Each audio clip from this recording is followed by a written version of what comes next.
where MAGA comes to talk, and holy smokes, did we get some big reveals that are going on now.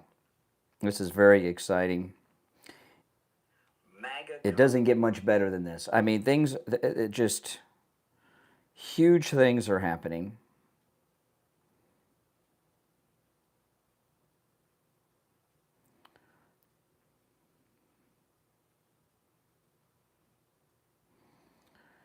I mean,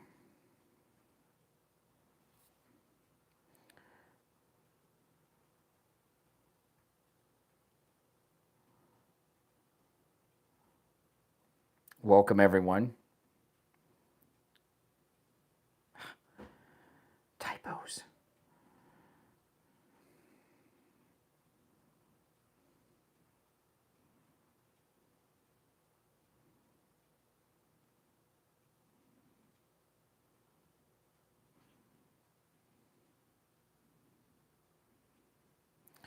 All right, there we go. We'll be live shortly.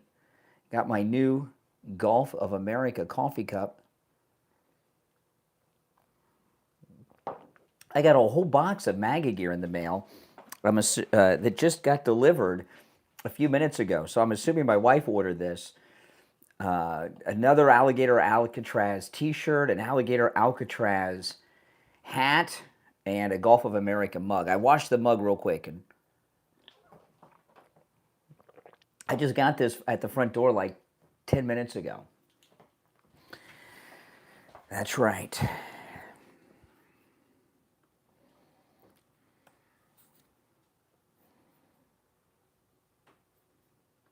Very exciting, guys. Very exciting. If you're new, my name is Brian, and this is where MAGA comes to talk. We will be live in just a few minutes.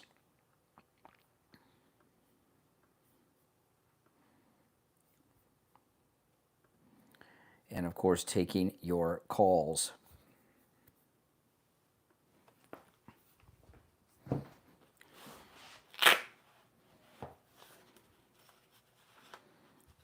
Okay.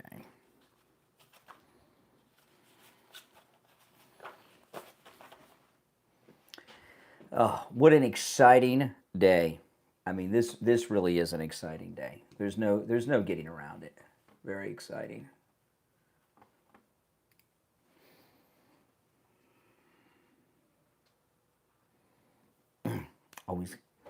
Always got to check.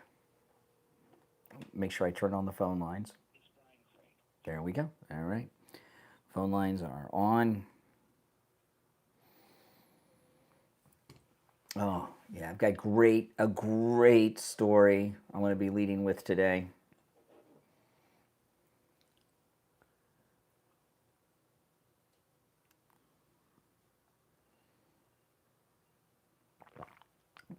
What a nice cup.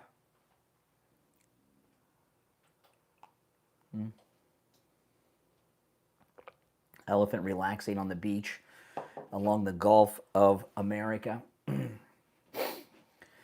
We'll be live in, I don't know, a little more than 3 minutes.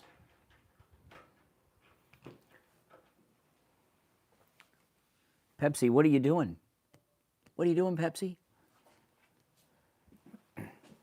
Pepsi's, I left this closet door open. Big mistake. It's got so much stuff in it piled up in there, and Pepsi just discovered it, so there could be a big crash during the show. Big crash. I would not be surprised.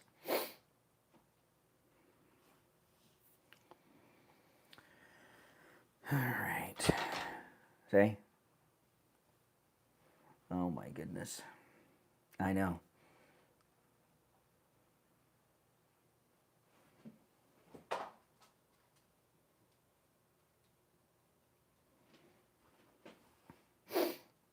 If you're new, make sure you subscribe. We'll be live in a little more than 2 minutes.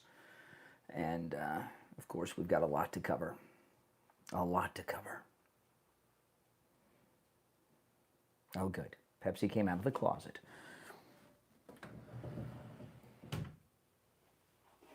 Perfect. Now I can shut it. 2 minutes, we'll be live. Great stuff, great stuff.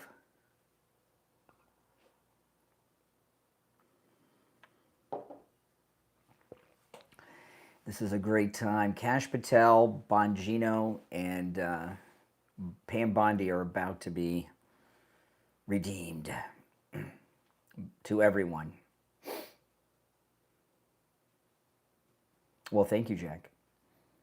I'll start the other stream in a minute. Now, those of you that are new, I have 2 streams in the morning. If you see the green screen behind you, you get to hear me and the callers fine, perfectly, no problems.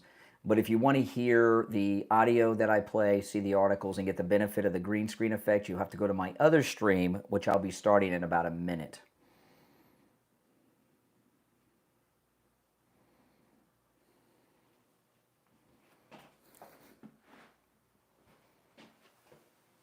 Well, thank you, Bruce. And I would say not just radio, but online too, right? Come on. English only, please. I don't know what you're writing. Please, English only.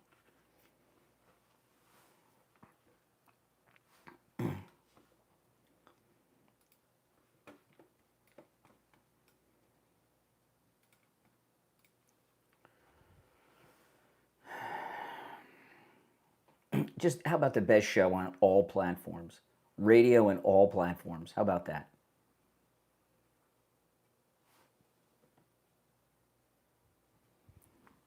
All right, here we go.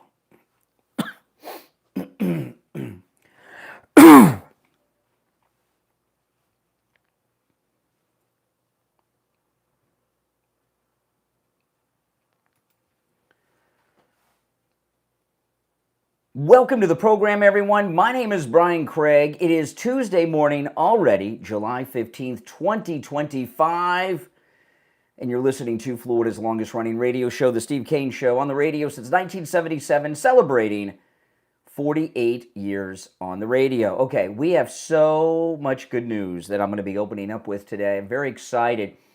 I had a story yesterday that I shared with John Solomon at Turning Point USA, talking about this big, beautiful Lawfare bust that was coming. And we've got a major update that I'm going to share with you in just a few minutes. But I want to share what I played yesterday, and then I'm going to play the update, okay, for people that may have missed yesterday's show. Although, do any of you actually ever miss a show? There's no way any of you ever miss one moment of one show. But this is, okay, now this first clip, this is what I played yesterday, but I want to play it again for some context. This is John Solomon, and John Solomon, he's been around. He was at the Washington Times for a long time. He's considered a very credible and respected journalist. And this is, and I've got a follow-up that I'm going to play in just a moment, but this is the original news drop from John Solomon on Friday night when he was a guest on Real America's Voice at Turning Point USA right here in Florida, in Tampa, which, by the way, Tampa is along the coast of the Gulf of America. Maybe that's why they had it there. They wanted to have the Turning Point USA event along the Gulf of America. All right, so here we go. Listen.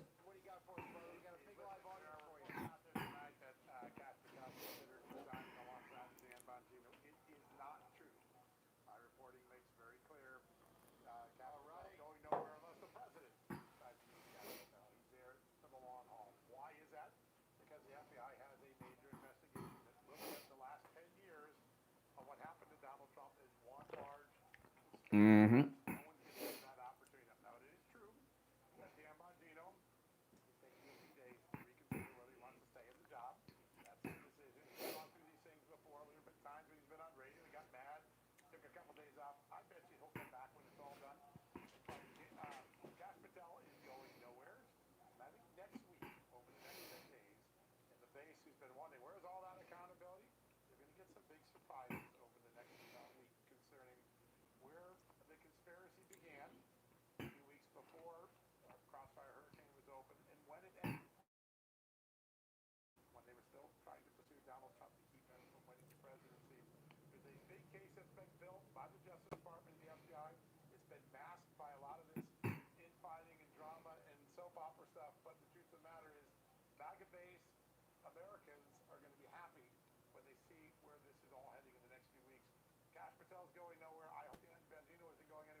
Okay, so John Solomon dropping a real news bombshell on Friday on Real America's Voice, which is very good. I like Real America's Voice. And what he said is the Justice Department, which is Pam Bondi, she's the Attorney General, so the Justice Department is her agency. John Solomon said that Pam Bondi at the Justice Department has been preparing one big, beautiful lawfare case. Now, I shared that with you yesterday, and of course, those of us that are conservative, MAGA people, we get a lot of promises, we hear a lot of things, and too often we're disappointed, right? Well, John Solomon went on Hannity last night and gave a lot of detail as, on top of that. So I'm going to play this. This is John Solomon on Hannity last night. So first clip was Friday. This is last night, Monday night, John Solomon giving us some details to Hannity.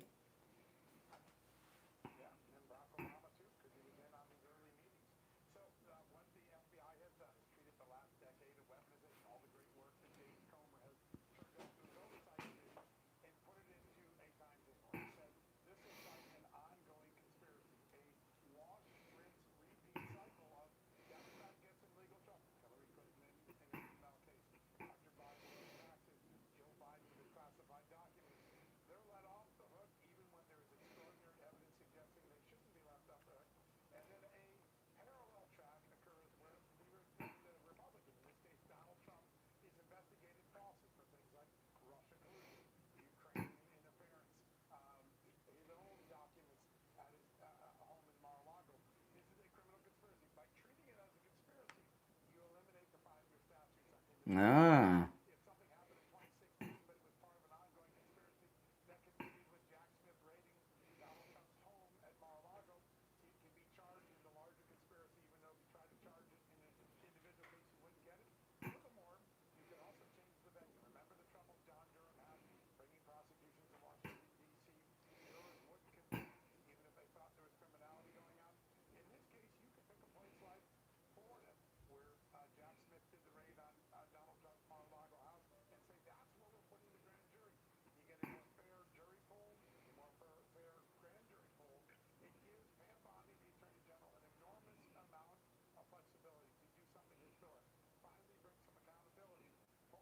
So this is one humongously big, beautiful lawfare case that's coming.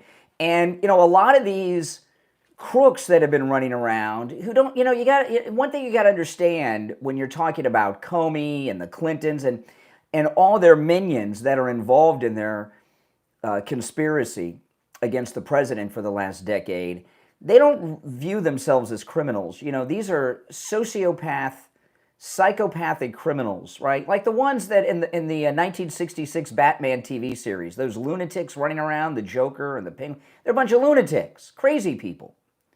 They think they're patriots, but they thought they got away with it because there's a 5-year statute of limitations.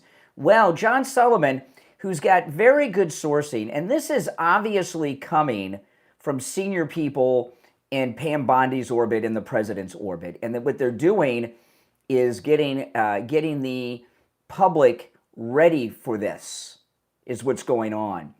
So they thought they got away with what they call patriotism. Can you imagine? That's how sick they are. Because of the 5-year statute of limitations. In fact, I've heard this mentioned during the campaign. Oh, all that stuff, the 5 years, can't do anything about it. And now John Solomon came out with such detail. We know the story is true because there's too much detail about the statute of limitations because there's an ongoing criminal conspiracy that's been going on. And I don't know when they're going to officially start it. Will it start when they found the wiretap at Trump Tower? But because it's all one big conspiracy that's been going on for a decade, this may be the largest organized crime bust in the history of our great nation. And it's coming. and it's big, and it's beautiful, and we are going to get major, major indictments. This is a very credible person. The details here he's giving about the statute of limitations tell you so much, doesn't it? And it shows you, President Trump and this team he has put together, you look at the Trump cabinet. I mean, look at this story with the ice cream yesterday with Bobby Kennedy. Every member of Trump's cabinet has been doing everything he hired them to do, and then a lot more. And now, we've all been impatient. I've been just like you, very impatient with the Justice Department. But here we are in July, and it's coming, according to John Solomon. Second time he's done it. And he didn't go on Hannity last night to make a fool out of himself. This is a beautiful thing. And all those people out there that have been impatient, I get it. I've been impatient too. But look at what they've been doing. And now where they file the charges, we've got two key United States attorneys. Judge Janine in Washington, D.C., Alina Habba in New Jersey. Got a story on Habba coming up in a little bit. She's doing some amazing things. Where they file the case, I don't know. But I'll tell you this. We're talking about major indictments with household names and a lot of people under them. And the ones that don't have the household names, those are the ones that really panic and want to make deals because they don't have the protection of being the wife of a president or a former director of some agency. This is a great, great thing. You've always got to trust in Trump. I tell you guys, he's 5-10 steps ahead of everyone. And it's amazing to me, during these last 4 years when they had assassination attempts, they shot him, this constant lawfare, this harassment, and all these civil cases and criminal cases, all this stuff he went through. Look at what he was doing, though, during all of this. He was organizing a perfect cabinet, a perfect team, and plans for the second term that are the most detailed. This is the most detailed, pre-planned administration in the history of the United States. I want to hear your thoughts on this. This is very exciting. Our number is toll-free, 888-465-2631. 888-465-2631. I'm sure everyone who's conservative is excited about this, except Richie the bus driver. I expect him to be on the line. Oh, well, nothing ever happened. This is huge. And John Solomon does not have this information by accident. This is to get it out there to the public and get the public accustomed to what is coming. We are going to get indictments. We are getting a criminal case and a criminal conspiracy larger, more vast, and deeper than anything that has ever been busted in the history of American organized crime. This is an amazing thing. We could see treason and insurrection charges going on here. This is amazing, and it's all about to happen. According to John Solomon, second time, second channel, he told Hannity last night. I've been telling you guys, you can get the MyPillow mattress topper for 30% off with our promo code Kane at checkout, K-A-N-E. And I've been telling you guys how it's changed my life. Takes those few short hours of sleep I get every night and turn it into deep, well-rested sleep. But don't just take my word for it. Listen to some who have been sleeping on their MyPillow 3-inch mattress toppers as well. Gary and Phyllis said the MyPillow 3-inch mattress topper, it totally rejuvenated our very nice 12-year-old mattress. Remember I was telling you, if you've got a lumpy, bumpy mattress, if you've got a mattress that's lopsided, if you think you need a new mattress, no, don't go out and spend all that money on a new mattress. You could buy a car for what some of these mattresses cost these days. Get the 3-inch MyPillow mattress topper for 30% off. Gary and Phyllis said it rejuvenated their old 12-year-old mattress. Listen to this. Here's another person. They said, it has great pressure relief. That's right. It transformed my okay mattress into a great mattress. Isn't that something? It's amazing. And, last night, I've gotten back to hydrating myself. I've been drinking, the recommended daily amount of water. So I woke up in the middle of the night and had to go to the bathroom. And what happens, drinking water all day, all night. And I got up and I'm like, oh, this sucks. How am I going to go back to sleep now? I come back to bed, I lay down, I lay on that MyPillow mattress, and next thing I knew, the alarm was going off. I went right back to sleep, in a deep sleep. It was like I didn't even wake up. It's amazing. Go to MyPillow.com. The MyPillow 3-inch mattress topper comes in every mattress size, even those RV sizes, okay? Comes in every mattress size, no matter how small or how large. 30% off with our promo code KANE at checkout, KANE, at MyPillow.com. You can also order by phone, toll-free, 1-800-716-4879. 1-800-716-4879. Callers on hold, stand by. We'll take our first break of this Tuesday morning celebration and be right back. Oh, this is so exciting. I am so excited. Aren't you guys excited? Oh man, it does not get better than this. It's a great time, people. A great time. If you're new, make sure you subscribe. Welcome to all the new subscribers. This is a radio station break we're in right now. And we will be back shortly. Oh, yeah. I mean, this is... oh, man. This is so good. So good.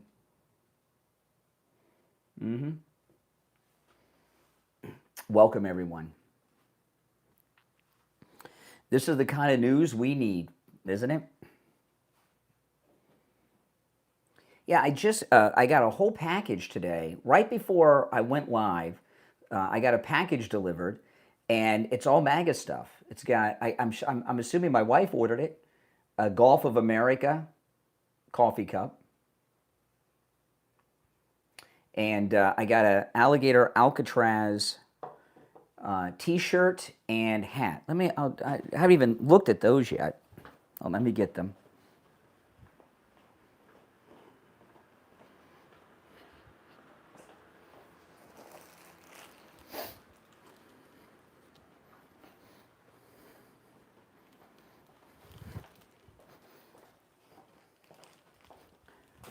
These are put out by the Florida. This is the hat. Just got this. Alligator Alcatraz. And I like these hats because it's got the netting on the back on the hot days. Isn't that nice? Alligator Alcatraz. And then, okay, let me see. We're coming back soon. Okay, I got time to show you. Oh, this is a nice shirt. Oh, check this out. Okay. An alligator Alcatraz shirt. Pretty cool, huh? But look at the back. Oh, man. Look at the back. That's the back. Is that cool? My wife buys good stuff.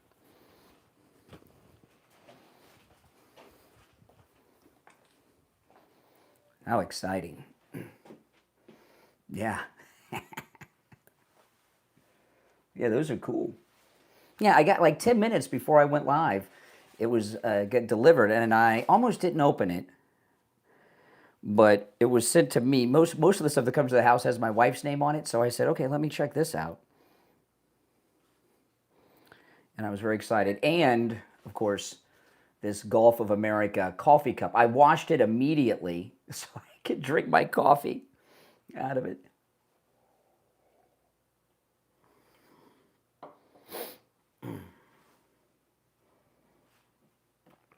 If you're on hold, hang in there. I'm going to go to the phones when we get back. We'll be back in about 30 seconds or so. Watch all these doom and gloomer Republicans. Nothing ever happens. Nothing ever happens. It's happening, okay? It's happening. Sorry. Sorry. If you want to feel like a loser, feel like a loser. It's happening.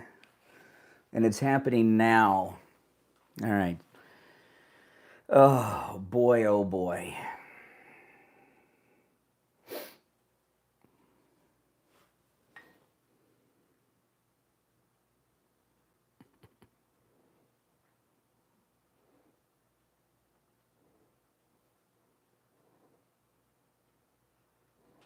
All right, welcome back, everyone. I'm Brian Craig. It's the Steve Kane Show, Florida's longest-running radio show.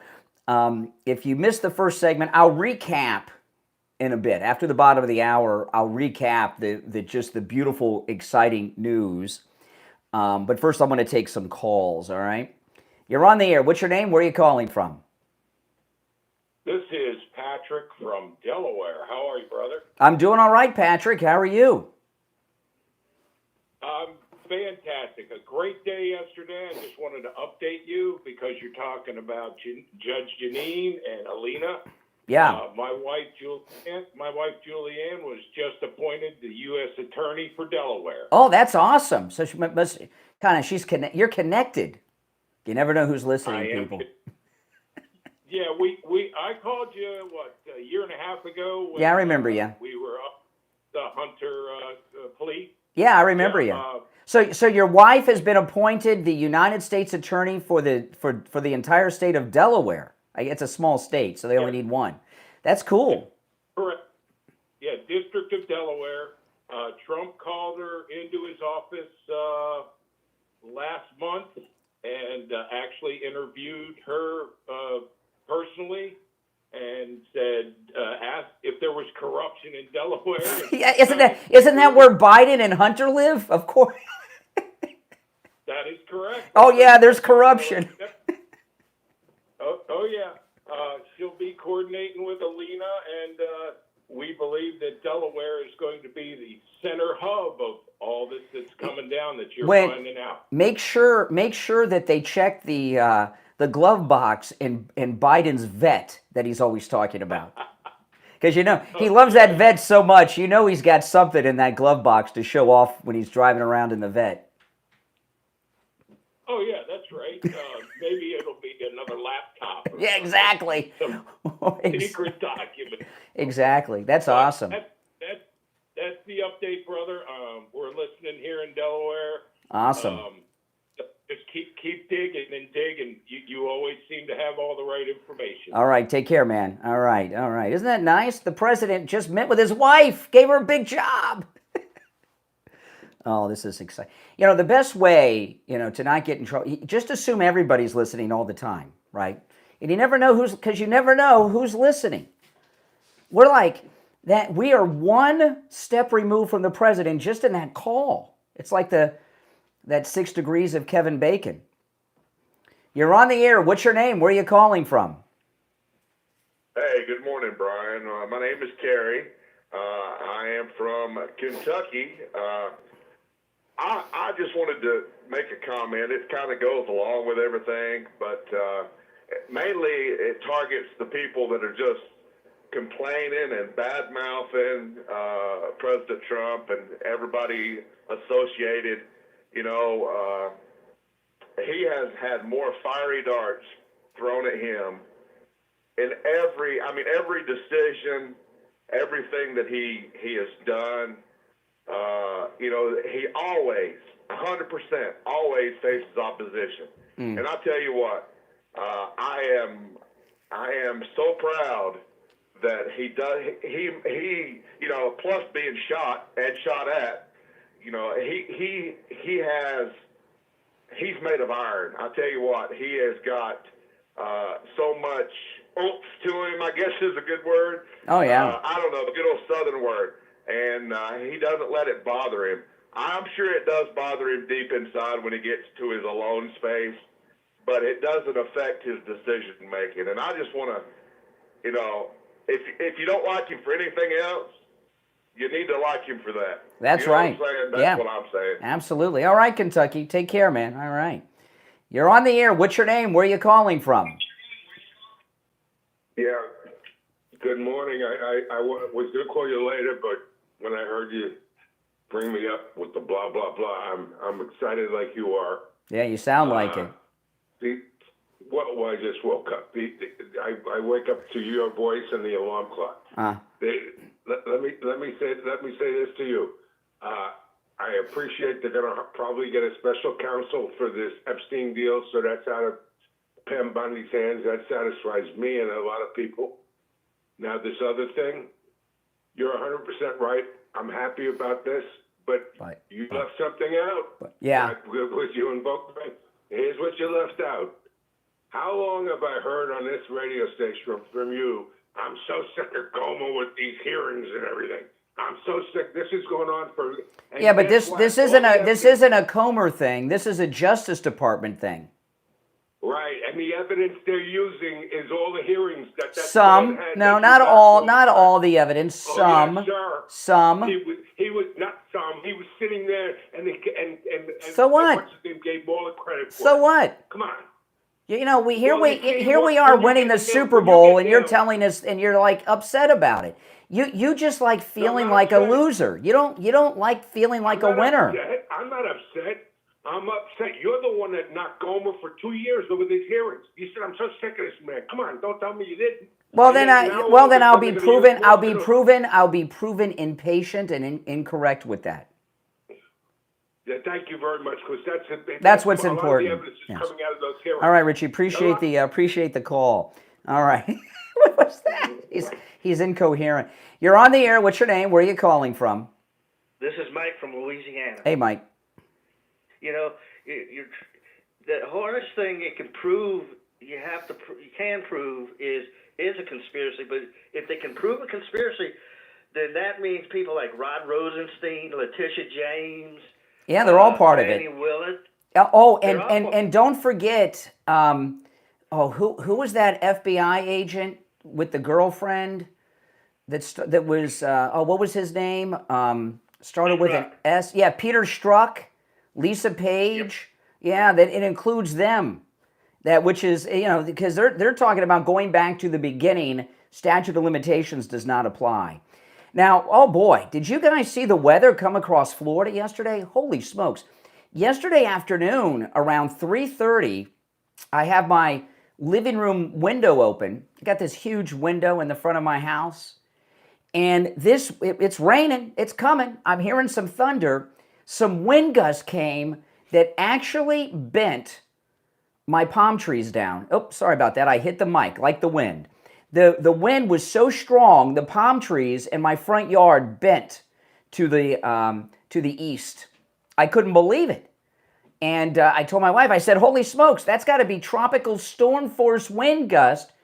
And then I turned on a weather app I have on the TV.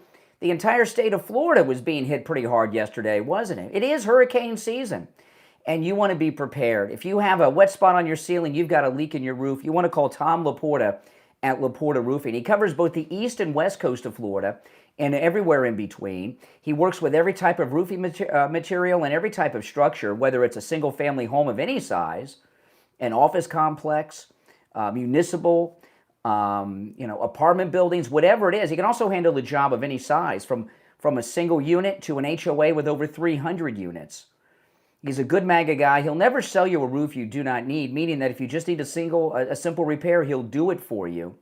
But I'm telling you, it was that wind yesterday was rough. And if you've got a leak in your roof and you've got a loose shingle or a loose tile on your roof, that's what the winds are looking for, man. That's what they're looking for, an entryway. And once they get that entryway, you're in trouble. Give Tom Laporta a call. Now, this number, you can call or text.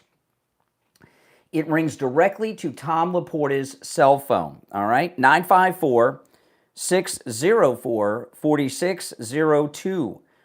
954-604-4602. And if you're not in need of his help right now, write the number down, put it on your refrigerator, because when that storm hits, you want to call him right away. Also remember, Tom Laporta is not just a roofer, he's a contractor, which means under Florida law, he's allowed to deal directly with your insurance company for the cost of the replacement or the repair of your roof, which speeds things up a lot. 954-604-4602.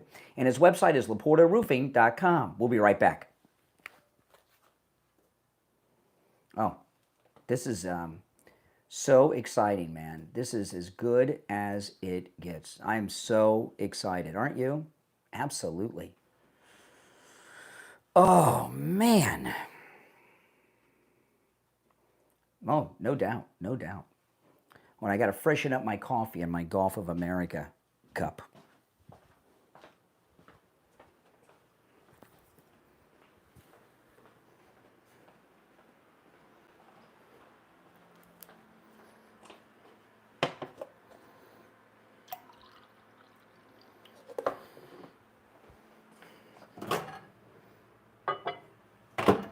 I'm heating it up in the microwave.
All right, there we go.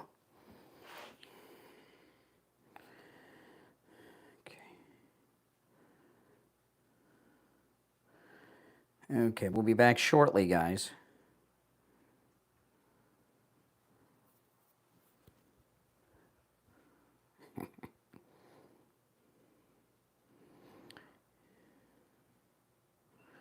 Where am I?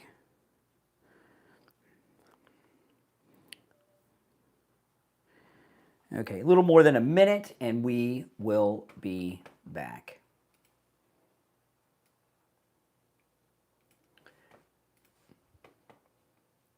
Yeah, I got to recap what I opened with for people that are just tuning in because it's such a big story. People need context.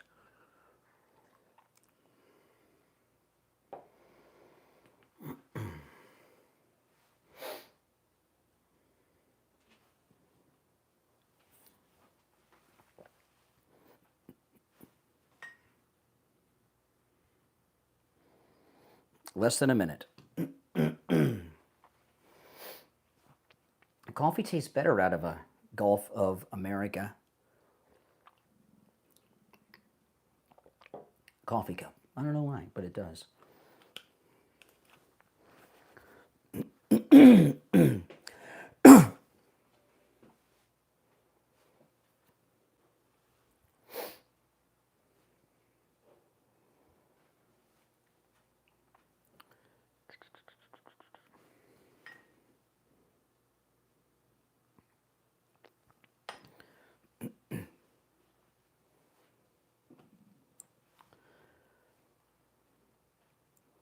Welcome back, everyone. 35 minutes after the hour. I'm Brian Craig. This is Florida's longest-running radio show, The Steve Kane Show. I'm going to recap in a moment what I opened the show with at 6 because it is such incredible news. But I got to tell you, about 10 minutes before I went on the air, a package was delivered.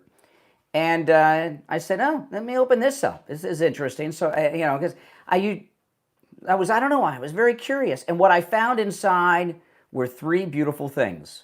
It's pretty cool. I don't know where I don't know where it came from, but it's filled with goodies that I love. 3 things. First, an incredible Gulf of America cup that I immediately washed. Okay, so I'm drinking my coffee from this beautiful Gulf of Alcatraz baseball cap, and they are super cool. I'm very excited to have them. I'm very excited. And it says they're from the Florida GOP. So, I guess I'm on the GOP list. I don't know, or somebody ordered them for me. I'll find out, hopefully. If you order them for me, let me know. But the Gulf of America coffee cup, it's got an elephant sitting in a beach chair on the beach, obviously looking out over the Gulf of America, which is a pretty cool thing. All right, so let me recap what I opened with. President Trump's second term is, I tell you guys this is a very unique presidency, unlike we're ever going to experience. Due to really its importance, there's certain turning points in American history that have presidents tied to them, right? Abraham Lincoln, of course, our first Republican president, freed the slaves. That's right. Another Republican president, President Eisenhower, had to send the armed U.S. soldiers to escort African American students into those Democrat schools where the Democrats were yelling all kinds of obscenities to them because those Democrats didn't want their kids going to school with African American kids. Now we have a desegregated school system because of the Republicans. And President Trump has many things he's got to accomplish. But one of the most, it's hard to say this is the most important, but there's a handful of things that have equal importance, but this actually may be the most important. And that is to stop and combat all the lawfare that's been going on against him for the last decade. And, the lawfare didn't begin right away when he came down the escalator because the establishment did not consider him a serious candidate at first. I did. I remember when the president was talking about running back in 2011, I was all in with it then. I was talking about it on the air back then, those of you that were listening in those days. And, he's very serious. And that's why they carried all the rallies. And then one day they got some internal polls and there were fewer people up on those debate stages. They realized he was a serious candidate. And that's when the lawfare happened. And I remembered and I'm not alone in this, when Trump first was running, I'm like, okay, they're going to start investigating, and I've seen all those pictures of him at Studio 54. Let's see what they come up with. And we find that this Playboy image is really a lot of PR, that he's a strong moral man. I did not know that the president didn't drink alcohol until the campaign. Did you guys know that? I never knew that. Maybe you knew. I didn't know. And he's a squeaky clean Marine, which is amazing for someone to be born wealthy and become an international celebrity and billionaire. Look at what a moral life he has. So many of these people that are born into wealth. I mean, look, even the great Bobby Kennedy Jr., his past with the women, right? Remember that? Oh, my goodness. And you see what so many of these uber rich guys do. They can't control themselves with the ladies, but President Trump can. And they couldn't find any dirt on him. They were going through all those page 6 columns from as far back. They were going through all the archives of every newspaper, the New York Times, the Village Voice, everything they could find, going back through the 70s, and they couldn't find anything. So they started with the wiretapping of Trump Tower, which it was not only where the president lived with his family, but his campaign headquarters were there. And the reason they were doing that, it was the beginning of lawfare, and it was a fishing expedition to see what they could find. And I believe they got 2 things out of that. I think they got the Access Hollywood tape from the wiretap. I think they got that Alicia Machado, who was the Miss Universe, the one he said, he called me Miss Piggy, remember that? And I remember those days when President Trump would go on all these talk shows like Regis and Kathy Lee with Miss Universe, and she was trying to lose weight. It was really a PR move, a PR stunt, and gave the Miss Universe pageant so much publicity. It was amazing. I remember that at the time. But so they found nothing, and that began a whole host of things with the lawfare, and we know that the lawfare never ended. All this conspiracy against President Trump, from the wiretap to the assassination attempts to the breaking into Mar-a-Lago and everything in between, and Fannie and all that stuff, and what we're learning now is the Justice Department, led by Florida's own Pam Bondi, that's right, is putting together one big, beautiful lawfare case. After the next break, I'm going to share with you the updates in detail. But, you know, if you look, President Trump, this is amazing. And when this happens, without question, this will be the largest criminal conspiracy of organized crime ever busted in our country. And I hope when they have the press conference that they do that thing like they do in the mob movies where they have the wall with all the faces and it's like in a pyramid and you can see who's at the top. Because I think the top of it is, of course, Barack Obama and Brennan and Comey and a few others, you know. But they're most definitely at the top. This is going to be beautiful. This is why we elected him again. This is why we voted for him. This is got to be taken care of because, you know, if this lawfare isn't taken care of, other people that are not politically connected are never going to run for office because they go out to destroy you. If you're not a part of their establishment and you don't play ball, remember Allen West? One term in Congress. Why do you think that is? Because he's not part of the establishment. He didn't play ball, and they ran him out. That's what happens. And Donald Trump stood up to them, and then they amped things up.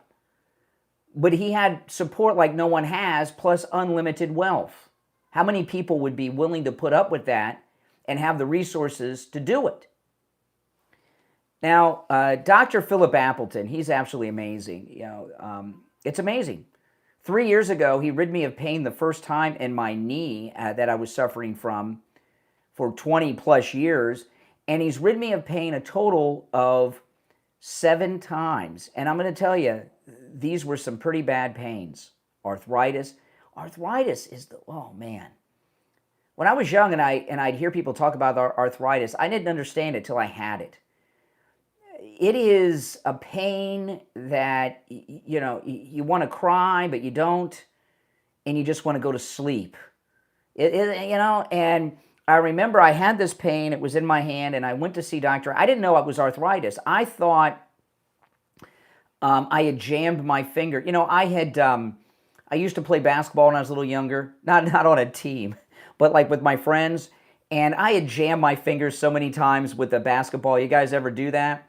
And I thought that's what happened. I thought I had jammed my my finger on something. And Dr. Appleton examined me. He says, "Brian, you have arthritis." And that was devastating. When he told me that, I was like, "Oh." I said, "I'm done." I said, "I'm done." He says, "No, the laser away pain treatment treats arthritis." And he treated me. My arthritis pain is gone and it is not returned. It's amazing. Suffering with pain is not a part of growing old. It doesn't have to be because of Dr. Appleton and his laser away pain treatment. It works. Give him a call and say bye-bye to your pain too. Also, if you've been in a car accident, whether you were driving or a passenger, an Uber, a Lyft, your own car, a friend's car, whatever, and you have pain, neck pain, any kind of pain from a car accident, go see Dr. Appleton. The laser treatment works on those types of pains as well. And a lot of people come to see Dr. Appleton after car accidents and other types of accidents around the house or at work. It's absolutely amazing. Here's the number. Remember, appointments are not necessary. Walk-ins are welcome, even on Saturdays. 954-973-0710. 954-973-0710. And online, AppletonCairo.com. We'll be right back. How exciting. Just how exciting. All right? Are you guys excited? I'm excited.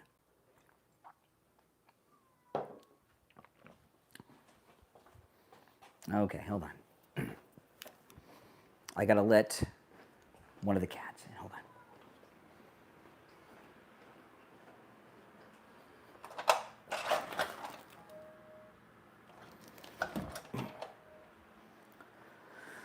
All right, Haku.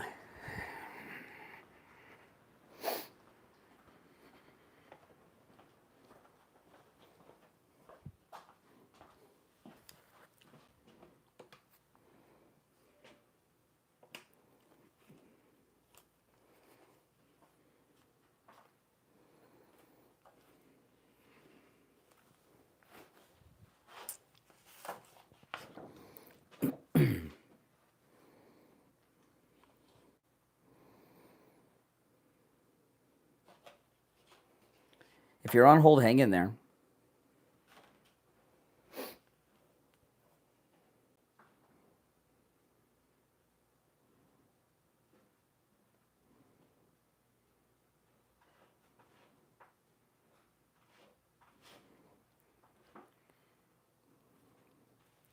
We'll be back in a couple of minutes.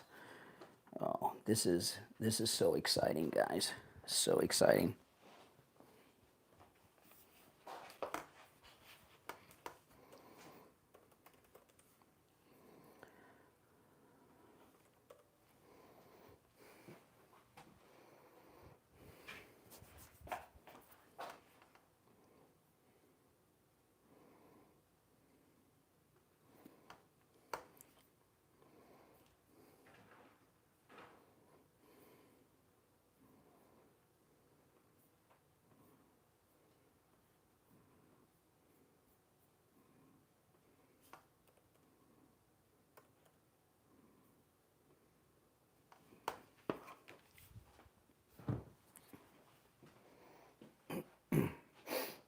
Oh.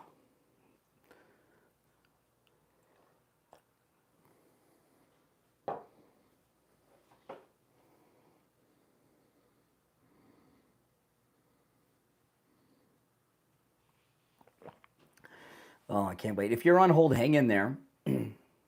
If you're new, this is a radio station break we're in right now. And if you want to call in, the number is pinned in the live chat.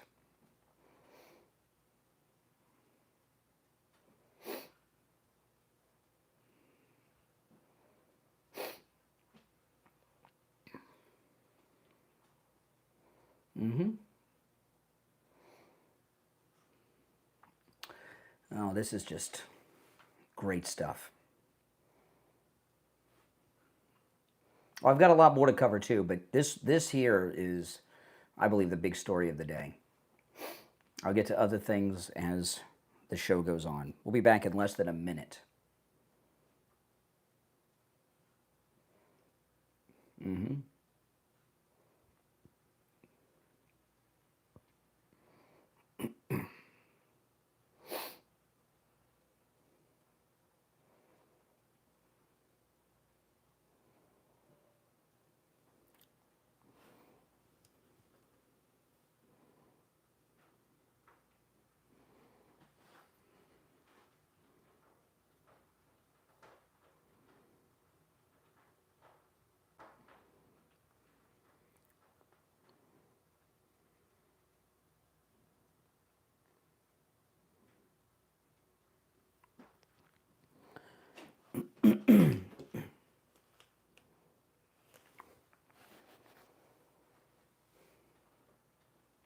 Welcome back, everyone. It is 10 before 7. It's dark outside, too. It's almost like nighttime out there. The weather, I'm telling you. Rainy season, hurricane season. I don't mind it, you know. I don't mind the hurricane season or the rainy season. It keeps it cool because it gets so hot this time of year. All right, well, you know, we just had great news. I'm going to take another call or two, and then I'm going to recap this story. I got a lot of other things to cover, too, but this is what I think is the big one of the day. You're on the air. What's your name? Where are you calling from? Good morning, Conservative Doug. Hey, Doug. Man, this is a great thing you brought out. You know, I always love that John Solomon, man. If he's correct, and the 5-year that they can't be tried is not real, man, that's going to really mess up a lot of people's brains. Man, they're going to be all panicked. Because it's an ongoing, he said, because it's, I'm going to play it all again in a few minutes, but he has such details. This came from the Attorney General's office, no doubt. This has been given to him to get out there. But because it's an ongoing criminal conspiracy, all these Lawfare people, Jack Smith, all of them, are all lumped into one big organized crime. It's like a mob family. Man, oh man, this is going to be fantastic. You know, even if nobody goes to jail, it's just. What do you mean if nobody goes? No, people are going to go to prison for this. They wouldn't go to all this trouble. I certainly hope so, but you know, just to find out the real truth, who the hell was doing everything against President Trump, is going to be great to find out. And only Richie is telling us, and only Richie is depressed about this. He must, you know, he needs to call Dr. Lemaski and get into therapy. He's always doom and gloom. No, man, this is great. President Trump must be smiling all the way. I can't wait that they start bringing these people in and seeing how they panic. They're all going to be, oh no, we didn't do it, of course, but Pam Bondi, I'll start liking her again.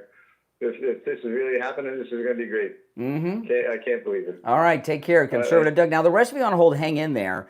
I want to recap this for people that are just tuning in. Now, the first part I played yesterday, but I want to play it again to have more context, okay? So John Solomon, this is the part I played yesterday, and then we got a big update. John Solomon, Friday night, was on Real America's Voice from the Turning Point Conference. What do you got for us, brother? We got a big live audience for you. Considering resigning alongside of Dan Bongino. It is not true. My reporting makes it very clear. Colorado going nowhere unless the president decides to move Cash Patel. There for the long haul. Why is that? Because the FBI has a major investigation that looks at the last 10 years of what happened to Donald Trump as one large conspiracy case. No one's going to give that opportunity. It is true. Dan Bongino takes 2 days to reconsider whether he wants to stay at the job. His decision. He's gone through these things before. There have been times when he's been on radio. He got mad, took a couple days off. I bet you he'll come back when it's all done. But Cash Patel is going nowhere. I think next week, over the next 10 days, and the base who's been wondering, where's all that accountability? They're going to get some big surprises over the next week concerning where the conspiracy began a few weeks before Crossfire Hurricane was open and when it ended, all the way in 2024, when they were still trying to pursue Donald Trump to keep him from winning the presidency. See, going back over 10 years. There's a big case that's been built by the Justice Department and the FBI. It's been masked by a lot of this infighting and drama and soap opera stuff. But the truth of the matter is, MAGA-based Americans are going to be happy when they see where this is all heading in the next few weeks. Cash Patel's going nowhere. I hope Dan Bongino isn't going anywhere, but I do think he's going to take some time over the weekend to think that. Okay, so that was Friday, John Solomon. And then last night, now here's the update where we get a lot of detail. So last night, John Solomon was on with Hannity. Here he is on Hannity last night. Here's the big update with a lot of details.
Oh, that means I'm in the, I could be in the jury. I'm in the area where they're going to be calling. They may bring the indictment around Mar-a-Lago.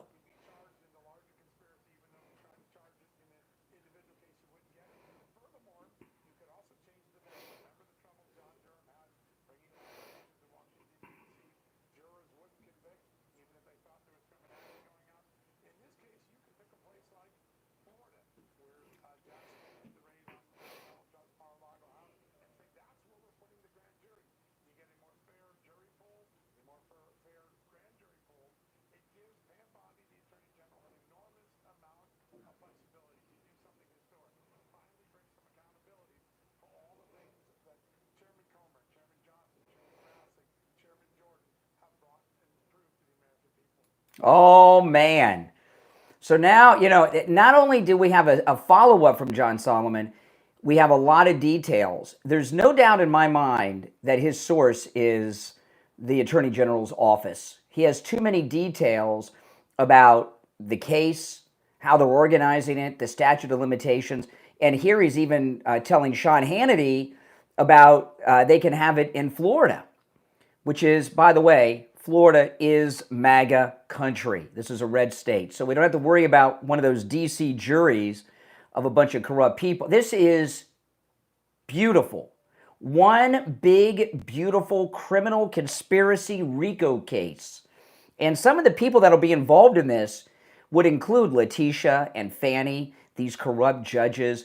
This is why President Trump has been saying, lay off Pam Bondi. She's doing great work. And people are like, what is she doing? I know, hey, listen, I was impatient too. Now we know. The big, beautiful Lawfare RICO case, the largest criminal organized conspiracy in history. Now, I want to tell you guys about the MyPillow 3-inch mattress topper. I've been sleeping on mine for years. And listen to this. These are from other people that sleep on their MyPillow 3-inch mattress topper. Here's someone who says, no more tossing and turning. Someone else says, it makes a great gift. It certainly does, no doubt about it. I love my mattress topper. It's very comfortable. It gives great support. It keeps my body temperature even so I don't sweat or freeze. Yeah, the cover, which is, by the way, the mattress topper comes with a 60-day money-back guarantee and a 10-year warranty. The cover is made of that temperature-regulating material. Like in the MyPillow 2.0, it keeps you cool all summer and warm and toasty all winter long. And you can get yours for 30% off with our promo code Kane at checkout, K-A-N-E. It comes in every mattress size there is, too, including those sizes truck drivers have and RV people have, but in California King, Split King, Twin, and every size in between. MyPillow.com, promo code Kane at checkout, K-A-N-E. Save 30% off. You can also order by phone, 1-800-716-4879. We'll be right back. Oh. Great stuff, guys. Just great stuff. Aren't you excited? I'm excited. I know you guys are excited too.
Oh, man, we'll be back shortly, guys. We're going to be back in about 30 seconds.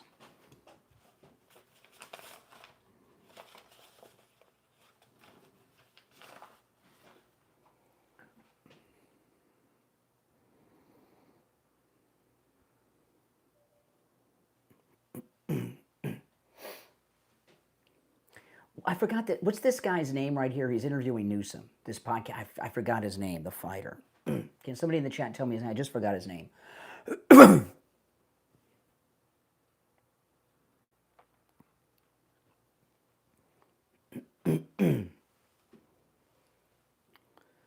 Welcome back, everyone. I'm Brian Craig. You're listening to Florida's longest-running radio show, The Steve Kane Show, on the radio since 1977, celebrating 48 years on the radio. And the first hour broke some major news, great news, which I am going to recap later in the show because it's so huge. But there are some other stories.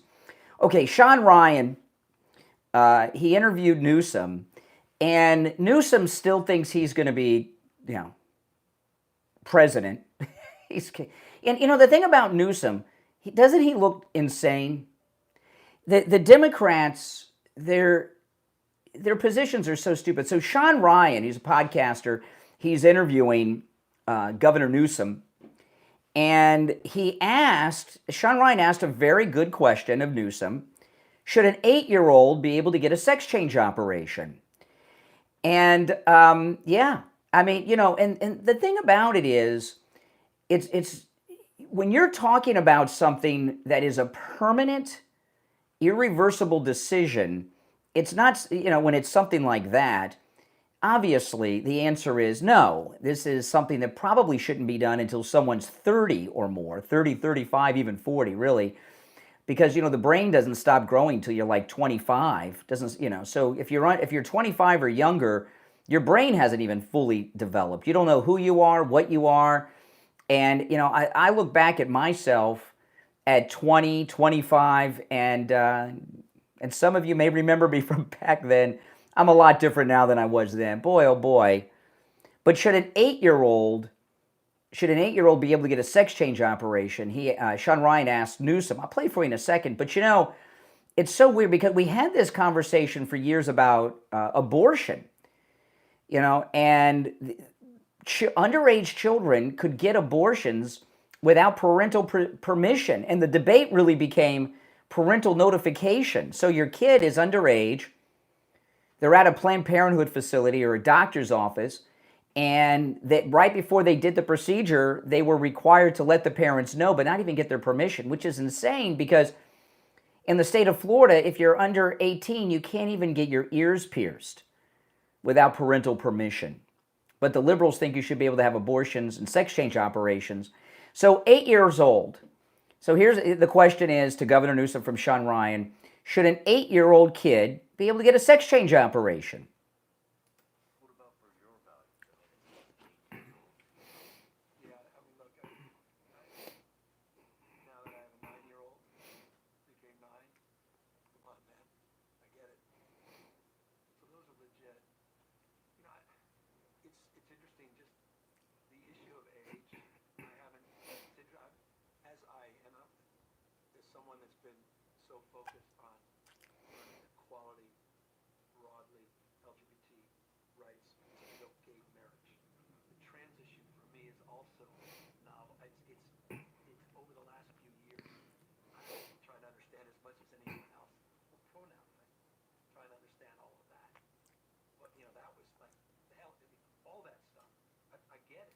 No, he didn't say yes or no. He took no position, Governor Newsom. Good luck with your presidential run, lunatic. He couldn't even answer. He's so afraid, can't even take a position. When the answer is obvious, no. Even if you support such things, 8 years old's too young, right? Exactly. But a lot of people wonder, why is this trans stuff so big and important to the left? Where did it come from all of a sudden? And I have a theory on that. If you're on hold, hang in there. I'll go back to the phones, but I'll give you my theory on that. Why did this trans stuff become so prominent? This is what I think. Liberal activist organizations become big money makers. They raise a lot of money, and they have people that work for them that make 6-7 figures a year, sometimes even more. It's a big money maker for different organizations and charities and foundations and such. And gay rights were all accomplished. Every single gay right that gay rights activists were fighting for has been accomplished. They have nothing left to fight for. And all these gay rights organizations, they didn't want to say, okay, mission accomplished, we have everything. They're making too much money. They're raising too much. They're getting paid so much. So they came up with this to keep the thing going. That's really what it's all about. And these Democrats like Newsom, He's terrified to give an opinion on the question. The question was perfectly crafted. Sean Ryan's very good, and it was a good question, but he didn't do the right follow-ups because, that's why somebody like Newsom would go on a program like that, because he's not going to get the follow-up. I like Sean Ryan. I'm not knocking him, but, he's that's an insane question. That's an insane answer that he gave. Now, the Democrats, they have no issues, and the issues they have are so weak. You know what their big issue is now? Masks, right? Masks on the ICE officers. This is the racist Mayor Wu. She's the Asian American mayor of Boston. Remember, and I call her a racist because Mayor Wu in Boston, remember this? She had a Christmas party, and on the invitations it said white people were not allowed to attend. It was a BIPOC Christmas party. No white people allowed. Now, she is married to a white guy, but he's probably like that heckler with Tom Homan over the weekend. You see that? Probably one of those kind of guys. But yeah, she's a racist, and there's a lot of clips of this because all the Democrats are talking about masks. But I picked hers. Listen.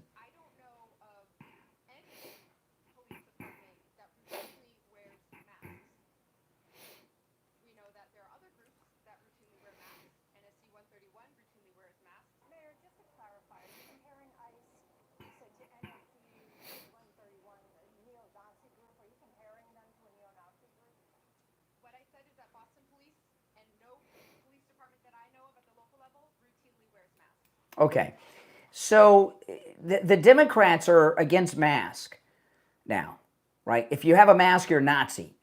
5 years ago, liberals used executive orders from the municipal, county, and state level, and even in some instances, the federal level, requiring masks.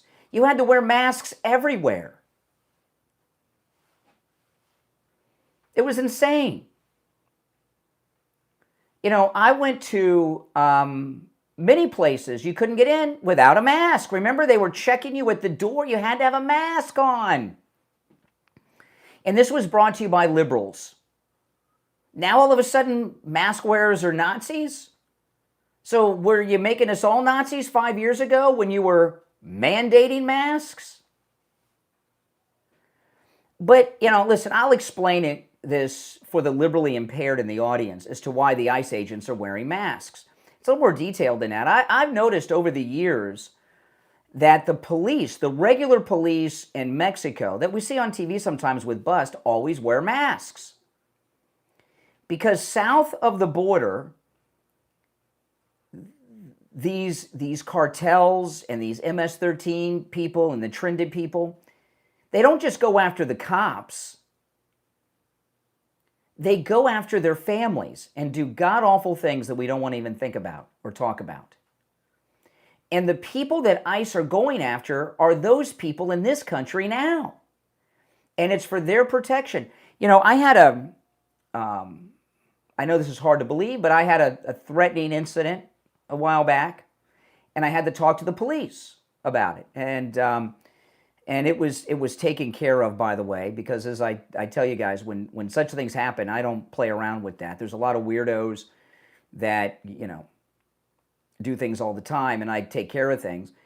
And and I was talking to the police officer who was the initial officer I was dealing with, and there were other officers involved, but this was the initial officer who took the first report. And he was telling me, he's like, yeah, he says, he says, in this day and age, it's insane. He says, we're required to have our name tags on our uniforms. And he says, I'm arresting guys all the time, and they can look me up online and my family and my kids. He says, it's something that we in the police department are worried about all the time. And that was just a local cop here in South Florida that I was talking about. And I had a more detailed conversation with him about it. Now imagine you're a federal agent, an ICE agent, and you are arresting people from these organized really they're terrorist organizations, right? Because President Trump signed an executive order in his first days in office classifying the Trinde and the MS-13ers as terrorist organizations. They're foreign terrorist organizations. So you're going after terrorists. And they want to stop you by not just doxing you, but they do it in a very threatening way. And everyone knows why they wear masks, even the Democrats.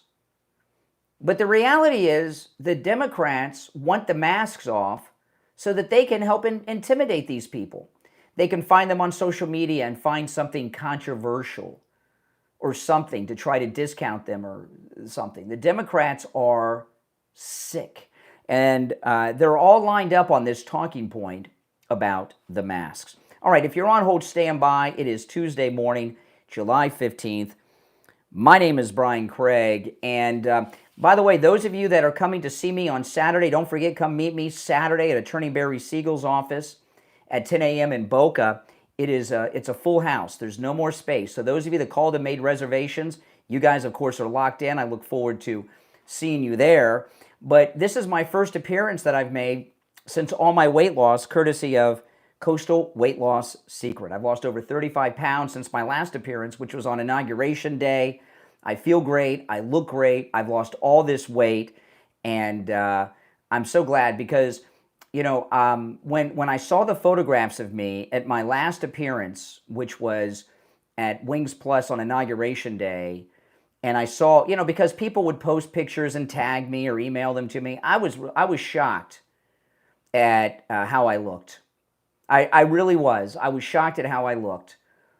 And I started the Coastal Weight Loss Secret the Monday after that because the day after Inauguration Day, I flew out to California to visit my daughter, and I knew I wouldn't be able to start it out there because a big part of our trip is going out to eat morning, noon, and night at all those restaurants in LA, and I started it on Monday. And little did I know, I could have started it in California because I lost all this weight eating the foods I would normally eat, no exercise and no prescription medications, and I lost all this weight.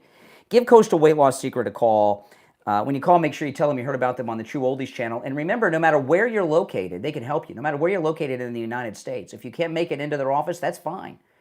In this age of telehealth and telemedicine, they can help you. And you know what? It works. Here's the number, 561-247-6300. 561-247-6300.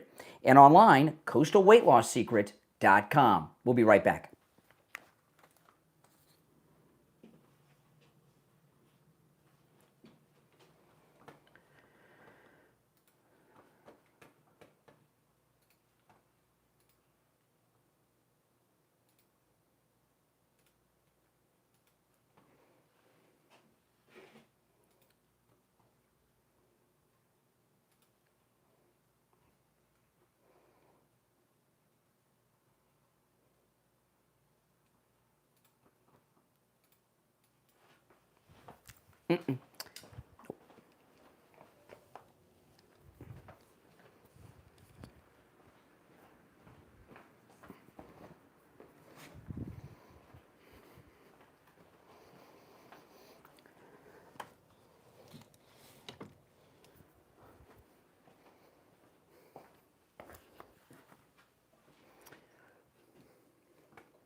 We'll be back shortly, guys. If you're on hold, hang in there. I got a lot to cover. And then I got to recap that story after I go through a couple more stories. Because that John Solomon stuff is huge.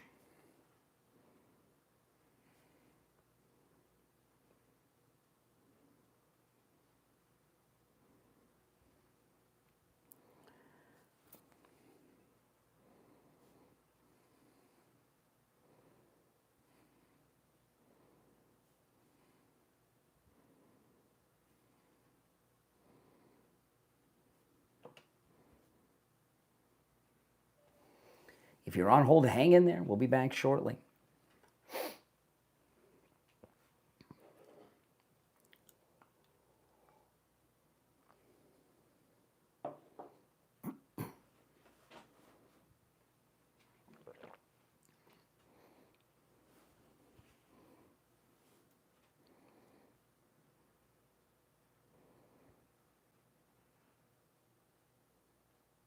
Connect online at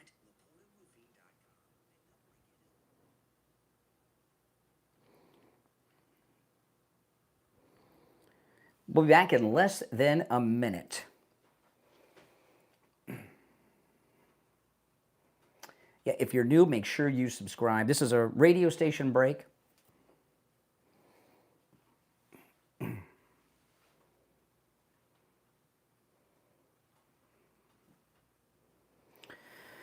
Oh, man. The show's flying by. We're almost halfway through it. The show's flying by. Mm-hmm.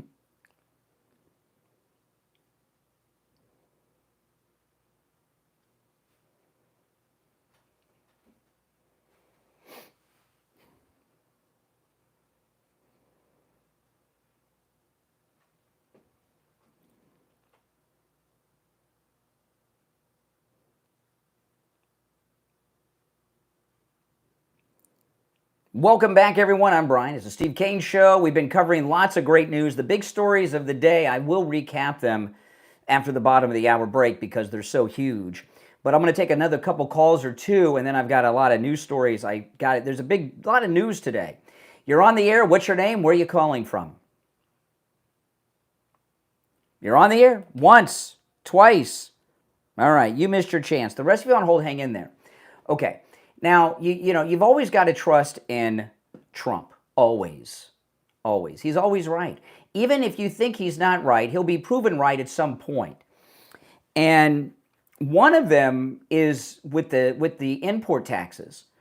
And I know tariffs and import taxes are the same thing, but the media and the liberals keep calling import taxes tariffs. And the reason they do that is they're arguing against them all the time, and Democrats, they don't want to be heard arguing against a tax because they love taxes, right? But if they say tariff, maybe people won't realize they're talking about a tax that they're against. And not only are the liberals against a tax, they make all these arguments, against taxes all the time. They just don't say tax, they say tariffs. Tariffs don't work. Tariffs don't work. Well, the great Peter Navarro, who went to jail for the president. I mean, this is insane to me. We were talking about that Lawfare case we're going to get all this justice on soon. Peter Navarro, they arrested him. They put him in handcuffs and shackles. Can you imagine Peter Navarro? Put him in shackles.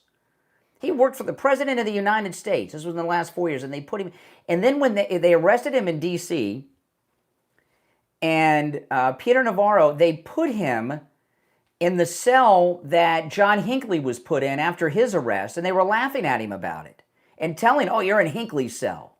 Can you imagine? These are the monsters that were running this country in the last 4 years. Isn't that terrifying? Putting Peter Navarro in handcuffs and shackles. He should not have even been arrested. He lived on the same block as the Justice Department, and they wouldn't let him surrender. They had to come to his house and put him in the handcuffs and shackles.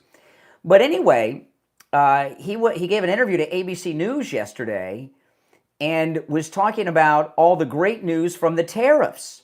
Listen to this. We're very pleased with where we are right now. We're collecting about $5 billion in tariffs a week, and the numbers are going. Do you hear that?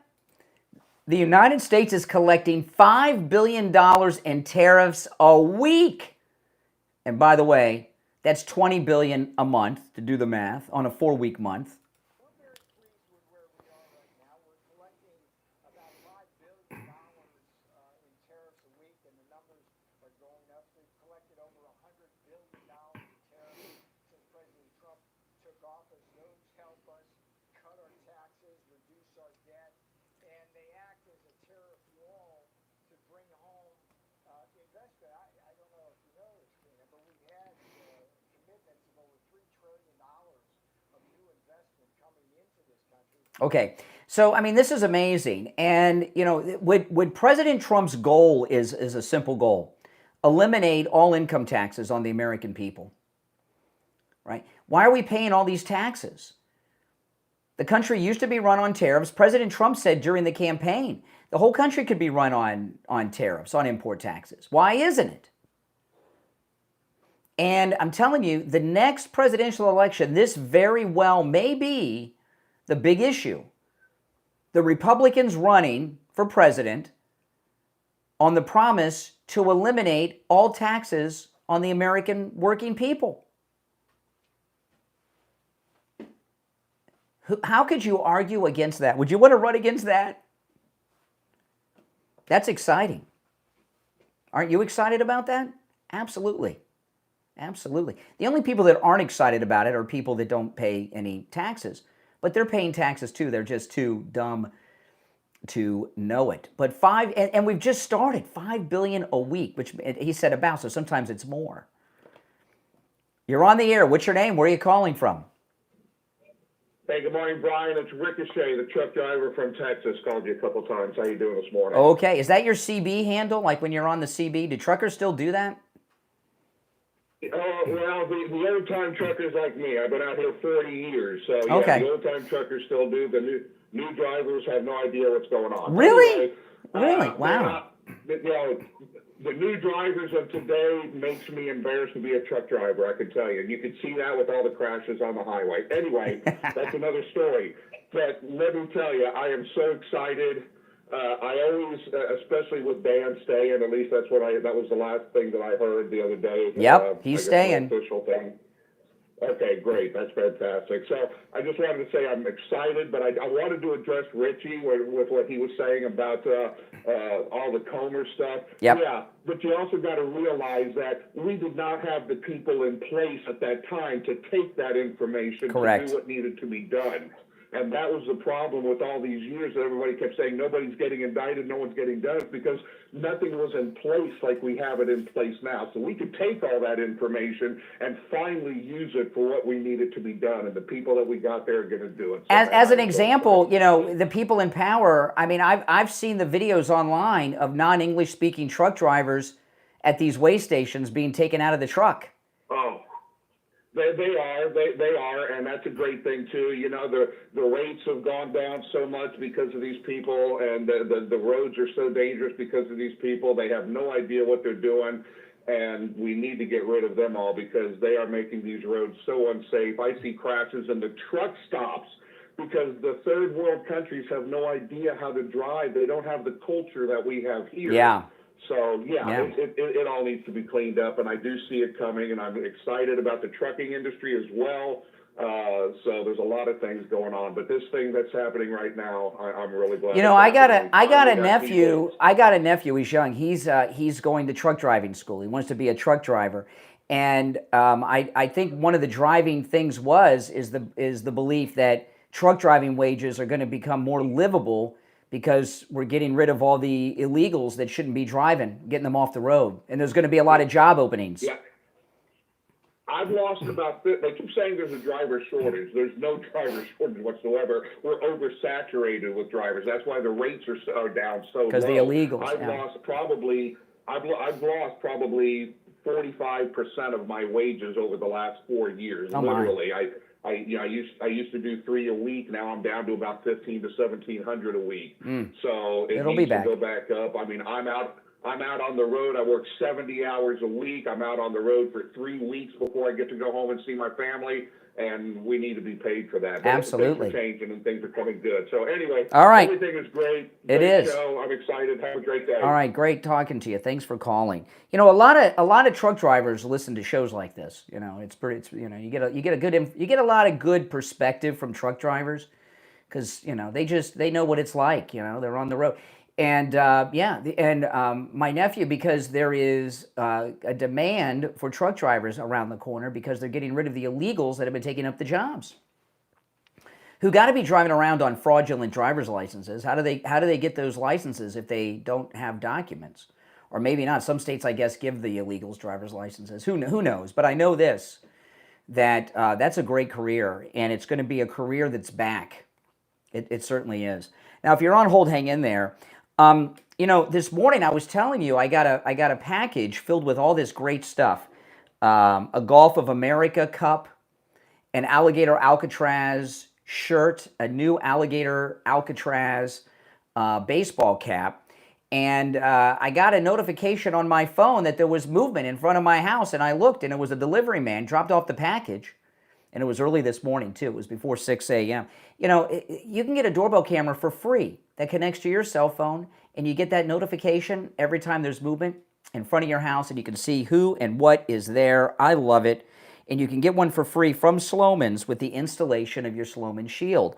Sloman's is also going to give you a free customized home security system and professional installation when you use their low-cost central station monitoring. You get an LED touchscreen, a motion detector, 10 contacts, a lifetime warranty, and a backup battery.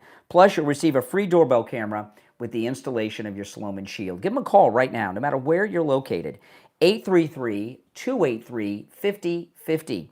833-283-5050. That's 833-283-5050. We'll be right back.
All right, we'll be back shortly, guys. Let's see. Okay.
right, less than 30 seconds. We'll be back.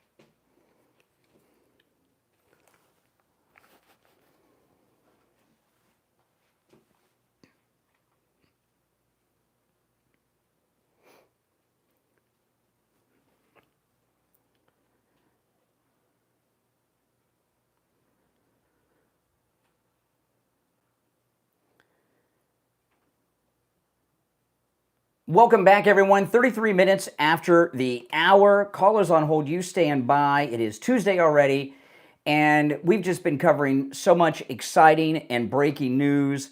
Let's go. You're on the air. What's your name? Where are you calling from? You're on the air. What's your name? Good morning, Brian. It's Greg. Oh, hey, Greg. Good morning, Brian. It's Greg. Hey, Greg. Don't you feel like a complete idiot now when you were just last week calling for Pam Bondi resignation or get fired? Didn't we have this conversation yesterday, or was it some other liberal idiot? No, I said I was wrong. Are you gonna call every day to get? Does it make you feel good if you hear a man admit that he was wrong about something? Is that? No, what I'm saying is, what are you laughing about? It takes a real man to admit when he was wrong. A new development has come out. This lady has been working tirelessly, along with her staff, to get things in order, and you are a reckless individual. And by the way, you cut me off conveniently yesterday when you said fat and ugly. I'm sure your wife and daughter loved that comment, that fat and ugly people can't excel in life. I didn't say that. Do you have memory loss? Do you remember I said, saying listen, I don't, what I said was we were talking about Pam Bondi, and I said that I said when someone, this goes for men or women, when someone is good looking, it makes life easier. And some of the biggest discrimination in American society is against the ugly and overweight. That's a reality. I've talked about that many times over the years, not for a while, but it's true.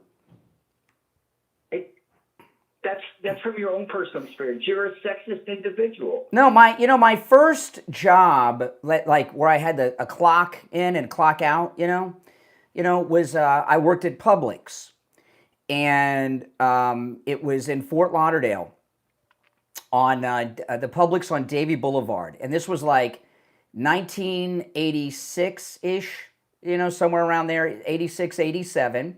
And it was the first job I had where you had to clock in and out on a time card. And the manager would only hire good-looking girls to be cashiers. Back then, only girls were cashiers. He only hired good-looking girls to be cashiers. Why do you think that is? Why do you think he did that? It's true. We used to talk about it. We kind of liked it because it made it easy for us to find hot girls to go out with. I'm not even grasping the point you're trying to make about Publix 40 years ago. No, well, the reason he did it, I know you don't have an answer, so you're pretending not to grasp. But the reason that he was the store manager and he ran into some trouble and got fired over something else down the road. But anyway, he did that because it was good business. If you have good-looking cashiers, guys will come into the store and shop more. That's why he did it. He wasn't harassing them or anything. You know what? People are shaking their heads right now. People go to Publix to shop for groceries, not to see good-looking individuals. Are you kidding? Are you kidding me? I tell my wife about this. Have you ever gone to a Publix because the cashiers were attractive? Well, I'm a happily married man who doesn't do such things, but a lot of men are not moral like me. Like I tell my wife about this a lot. I go to Starbucks to get coffee every day. And there's hardly a week that goes by that I don't hear some creepy guy coming in hitting on the baristas. At Starbucks, they had a lot of bad publicity a couple years ago for being rude to customers. So they're very polite now at most every Starbucks. And a lot of guys take that politeness as they're interested in them. And there's one guy, I see him all the time at this one Starbucks I go to, and he's always going in there telling them how, I just got back from the gym, about the hard workout. He thinks because they're nice to him, that they are interested, and they have good-looking people that work at the most of the Starbucks too. So you're spending a considerable amount of time in Starbucks. I go in, I order my coffee, and then I have to wait for them to make it. Yeah, I'm in there about 5 minutes every day, and the same people come in. And you're running it, and they're hitting on the baristas. They think they are sometimes. Yeah, it's pretty creepy. I'm embarrassed for them. It happens at least once a week. I see that. Yeah. You know what? You're outright lying right now. No, I'm not. I'm sure I've mentioned this on the air. How about they innocently just want to talk for a moment? You're sitting in there waiting 5 minutes. This is so pathetic. You're trying to tell me. I remember Dr. Phil when he did his talk show. He did a whole hour-long show on this about how life is easier for good-looking people. The better looking you are, the easier life is. Listen, you were able to succeed. Yeah. You get my point? No. Now you want to insult me? Let me ask you. So now you're the Notice that you're not going to turn this around on me. Listen, Pam Bondi is Pam. We were talking. No, we'll get back on track. Pam Bondi is a 60-year-old woman. Look at her. She looks pretty good for 60, doesn't she? How many 60-year-olds look like her? But that has nothing to do with her job performance. Are you kidding me? When you're an attorney, when you're an attorney, you're not and you're going, and you, excuse me, when you're an attorney and you go, no, listen, you don't let me form sentences. You keep. Well, your sentences are incoherent. Listen, when you're an attorney, let me make my statement here, then I'll let you respond. When you're an attorney and you're going to court with jury trials, whether you're a man or a woman, no, you're not. You're not. If you're good looking, it helps with juries. You're an attorney. You should know this. No, listen, Brian. You know what the percentage of cases that actually go to trial? I don't. But when you go to trial, I'll give you an example with Casey Anthony. Okay, she was on trial here in Florida, charged with the murder of her child. Right? Remember this? And her lawyer did something that was insane. She was dressed like a kindergarten teacher, and that was a big trial. It was a national story, and we covered it on this show. Everybody covered it. During one of the breaks, Casey Anthony stood up to stretch her legs, took off her kindergarten teacher's sweater because it was hot, and she had like this skin-tight spandex thing on with her boobs poking straight out. And I remember talking about it on the air. I said, she's going to get acquitted because of that. And sure enough, after she was acquitted, Greta Van Susteren, she was still on Fox then, she interviewed the jury foreman, who was a guy. He obviously had a thing for Casey Anthony and her boobs with the skin-tight spandex that she showed him that day in the courtroom. Good-looking people. You make your point. Well, in that case, then we'll move on. Since I said I made my point. Oh my goodness! I mean, you talk to liberals. If you're on hold, stand by. Now, I was talking a little while ago about. About the liberals taking these positions against the masks. Listen to this. This was on MSNBC yesterday. Ari Velshi, who I think is he Muslim? Ari Vesh, whatever his name is, over there on MSNBC. He's interviewing this liberal who's an MSNBC contributor, and I think she's a lawyer. And I'm not going to describe what she says. I'm just going to play, and we'll talk about it. Listen.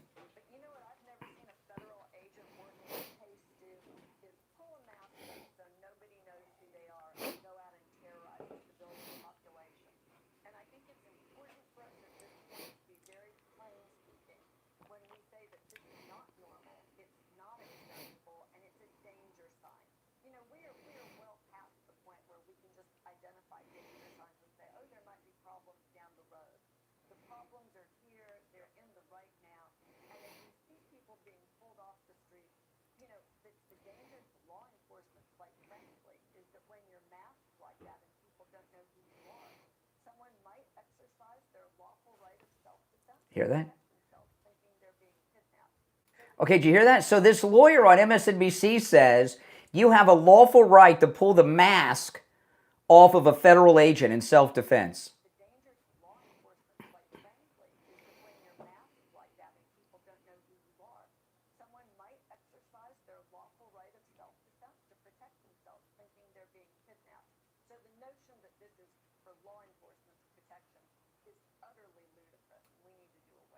Holy smokes. This is nuts. Now, those of you that are veterans, you know this, in particular combat veterans. When you're in combat, you don't wear rank insignia, right? Especially the officers. You know, the sergeants and the officers don't wear their rank insignia. Why is that? Because they'll be targeted. Well, the same thing is with the masks. They're not wearing masks in regular bust of U.S. citizens. They're wearing masks when they're dealing with foreign nationals, okay?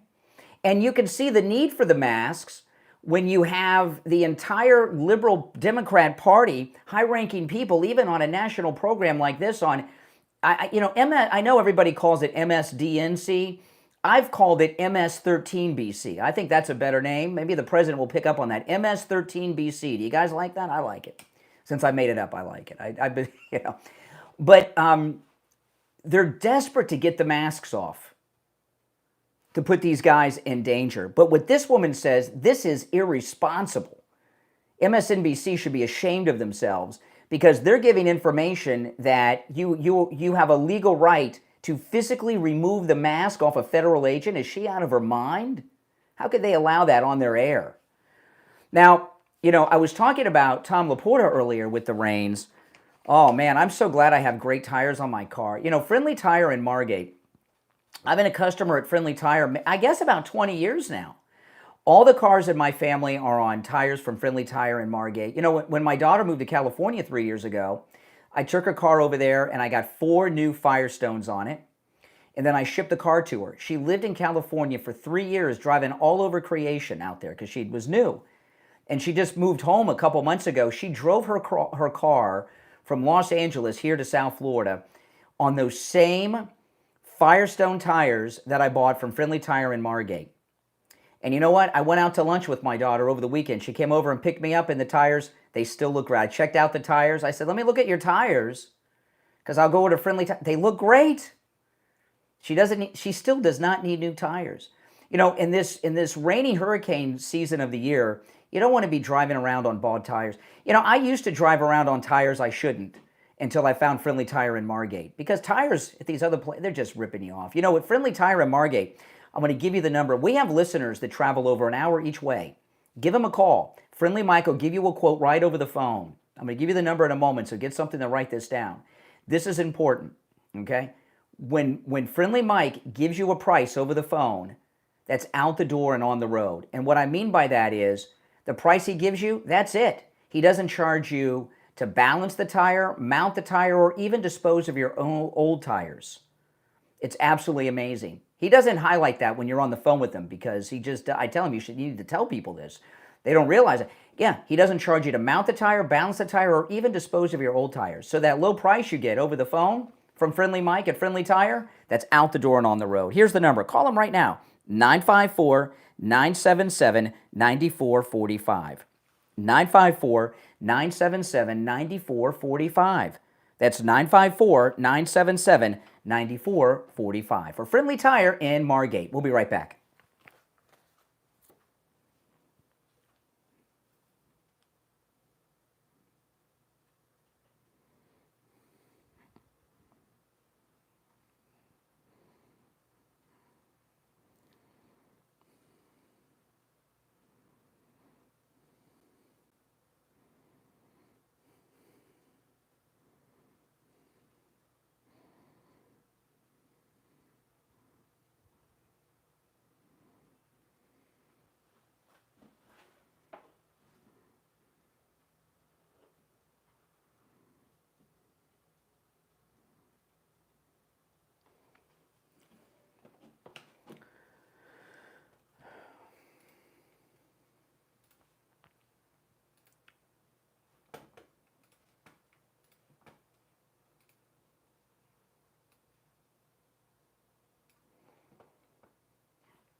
We'll be back soon, guys, so hang in there, and I'll take some more calls. Welcome. If you're new, make sure you subscribe. This is a radio station break that we're in right now.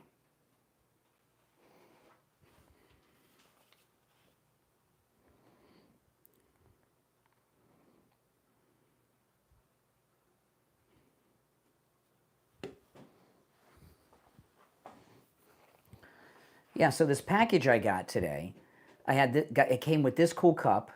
I washed it, don't worry, that I'm drinking from, a Gulf of America cup. You see the elephant on the beach? Somewhere along the Gulf of America, on a Florida beach somewhere. This super cool alligator Alcatraz hat. And this is a cool hat because I like these caps that are open in the back because it's so hot. Isn't that nice? Yeah. And this super cool alligator Alcatraz shirt. Here's the front. I just got this in the mail today, right before I went on the air. Doesn't that look cool? That's the front. And then the back, I love the back. Isn't that something? Isn't that great? Yeah.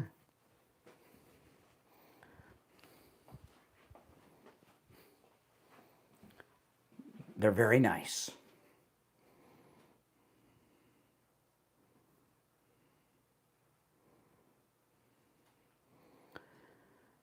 We'll be back in just over a minute.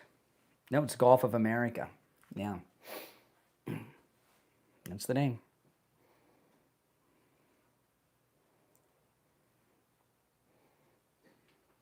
Pretty cool. If you're on hold, stand by. I'll take some calls after the break. No, it's the Gulf of America. That's the official name. It's been renamed. It's on all the maps. I'm even seeing it on the weather now, on the weather maps.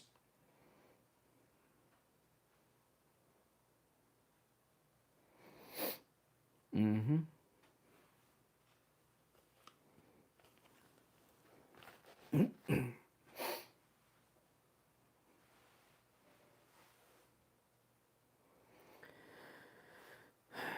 $30 seconds.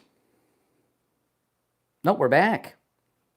I lost track of time. We're back. I thought we were going to be back in 30 seconds. You heard, a little behind the scenes, guys.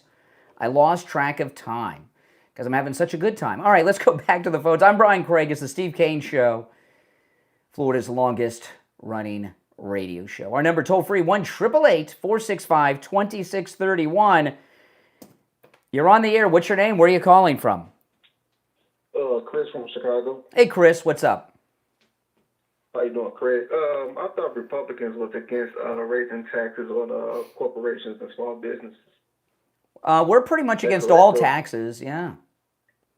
But isn't tariffs a tax on the small business and corporations? No.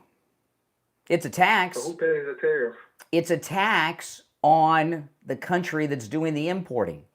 The company from overseas that's doing the importing. So you're telling me right now, if I'm an American company and I order product from China, China is the one who paid the tariff? In fact, Temu, there was a story about this over the weekend. Temu was the big Chinese Amazon alternative. You've heard of Temu? Correct. Yeah. Temu said they haven't raised any of their prices because of tariffs. They're eating the cost. Okay, that's fine. They're eating the Since cost. you asked. That's fine, Daddy, but I'm asking you a simple question. I answered it. You didn't like the answer. No. If I order product from China, am I the one who paid the tariff? Yes or no? No, not necessarily. Like Temu's not charging people. They're not raising their prices because of it. No. Ideally, if there's a 35% tariff. In fact, there's been a lot of reporting in mainstream media that no one has raised their prices over tariffs. I'm not asking you that. It's a tax imposed on imported products. Okay, so if I order anything from overseas, I have to pay the tax. No. I see. Listen, I don't expect you to understand this. You're in a city. You're in a city where the people kill each other every night, and you guys do nothing about it. Why do you do these old tired talking points? It's not a talking point, but you're living in the wild west. Okay, no. The way it works when a company. Okay, the way it works. Okay, I understand what you're asking now. Okay? You were asking it in a strange way, but I get what you're asking. The answer to your question is no. What happens is when a company brings in products, before it comes to you, it gets they pay the tax before it goes to the distribution to get to you. You're part of the supply chain, but the company pays the tax before it gets to you. You're not paying that tax. The company that did the importing is paying the tax. So Home Depot threatened to raise their prices. Why did Home But they Depot haven't. raise their prices? But they haven't. I'm asking you. Why did they threaten to raise their prices? Because Why they did weren't. Because they forgot about Lowe's. And they got competition, so they're not going to raise their prices because Lowe's isn't. I'm asking you, why did they threaten to raise their prices due to the tariffs? Why did they make that threat? I didn't hear them make that threat, but they have not raised their prices. Why did Walmart make that threat? Walmart did not. Walmart didn't raise their prices either. I know they didn't raise their prices. I'm asking you, why did they make the threat? I don't know that they did. I know liberals said that the prices were. Well, but they didn't. But they didn't. But they didn't. But the fact of the matter is they threatened to raise their prices. But they didn't. People threaten all kinds of stuff. It doesn't mean it's going to happen. But it's a reason why they did it. It's because they have to pay the tariff. That's the reason why. So they're paying it. So they're paying it, not you. It doesn't matter, but they still got to remain profitable. So the way they remain profitable is that price eventually will be passed on to the consumer. None of these companies have raised their prices. But at the end of the day, they got shareholders that they got to provide. At the end of the day, they got to remain profitable. But none of them have done. We're months into this. Companies are not in the business of losing money. We are months into this, and they haven't. And in fact, they're not. For a couple of reasons. One, the big beautiful bill gave them tax cuts to make up for any upcharges they're facing. Okay, so those import taxes are canceled out by the big beautiful bill tax cuts, and it's also bad business. If Walmart announced we're raising our price, hold on a second.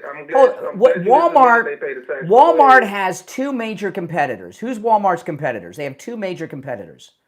You know who they are? Who? Walmart has two competitors, Amazon and Target. If Walmart raises their prices because of import taxes, people are going to start buying on Amazon, which said they're not going to do it, and Target, who's not doing it. So it's not happening. Okay, so that's a company who can't afford to absorb the cost of. That's not that they can't afford. They're still making a profit. So what about the small mom and pop business that can't support to do that? They can't afford to do that. What small mom pop business is raising prices because I'm talking about your neighborhood stores. I'm talking about the ones who sell trinkets like souvenirs and things of that nature. Those type of companies that have to import things from China, they have to pay the tax and they got to trinkets. What are you talking about? Tourist traps? Yeah, whatever. I mean, smaller things, smaller items. They have to. But no one has done this. You're living in the world of imagination. You're like Mr. Rogers' Neighborhood. Now we enter the world of imagination. Is your mailman Mr. McFeely? Prices are going up in stores now. No, they're going down. They're going down. I appreciate the call, man. Oh my goodness. He's upset that the prices are going up. I thought liberals wanted prices to go down. You're on the air. What's your name? Where are you calling from? Hi, good morning, Brian. Chris from Pompano Beach. Hey, Chris. Awesome. I'm glad you started out the show with that because, I've been speaking to people myself recently, and, I had to remind them that we're still less than 6 months into this presidency, and already President Trump has done more in his 6 months here, less than 6 months, than that last regime, whoever was president, did their entire 4 years. Yep. So I am not, I'm not taken back because I know it's a process, obviously, and the process has still poison because of the deep state. So, yeah, going to take a little time to dot those I's and cross those T's, but they're on it, even in spite of all the great work they've been doing with all the knives and darts still being thrown at them. That's right. I'm confident. There's no big surprise. I'm confident. People just remind themselves it has been less than 6 months. Doesn't seem like it because the Trump train has been moving, but we're good here. Everything is going perfect. Exactly, and I would just want to say the Democrats know that too, because they're aiding and abetting. They know the guilt. They know they're not the same rules and the trouble that's been done by their leaders, and they're just hoping to get away with it, but they know they're guilty. And come on, guys, let's think about America and not all this nonsense about partisanship, because you're being told and sold. They're being told and sold, and it's just wrong. That's right. There's just one America. That's right. All right, Chris, good to hear from you. Have a good one. All right, take care. Chris, at my one of my last appearances, he was operating as my security guard, because he did. It was he's a big guy. You wouldn't want to mess with Chris. I want to ask you this: do you or someone you know suffer from neuropathy? Holy smokes! I mean, neuropathy is just makes life unlivable. I mean, it's so painful. It's a major disability. You may have neuropathy and not even know it. These are the symptoms of neuropathy. If you have it, you know it. But if you have any of these symptoms, you're going to want to call Lighthouse Medical too. Go in, take advantage of the no-charge consultation. They'll let you know if you have neuropathy or not. Numbness, pain, burning, tingling in the hands and feet, muscle weakness, dizziness, you're falling down all the time, the feeling of pins and needles in the hands and feet, no feeling at all. Go see Lighthouse Medical. Lighthouse Medical in Pompano have a treatment for neuropathy that works and a treatment that lasts. Steve Kane had all these symptoms. He went to Lighthouse Medical. They rid him of his neuropathy symptoms 3 years ago, and they haven't returned. That's absolutely amazing. They can help you no matter where you're located in the United States, too. If you can't make it into their office in Pompano, that's okay. I'm going to give you the number. Give them a call and say, hey, I can't live like this anymore. And a lot of times, spouses and children and family members and caregivers call and make the appointment, too, because people with neuropathy, they may not even be able to make the call. They're suffering so much. So you can call for them. 754-222-6642. 754-222-6642. That's 754-222-6642. And online, lighthousemedicalcenter.com. Callers on hold, stand by. 2 hours down, 1 to go. We'll be right back.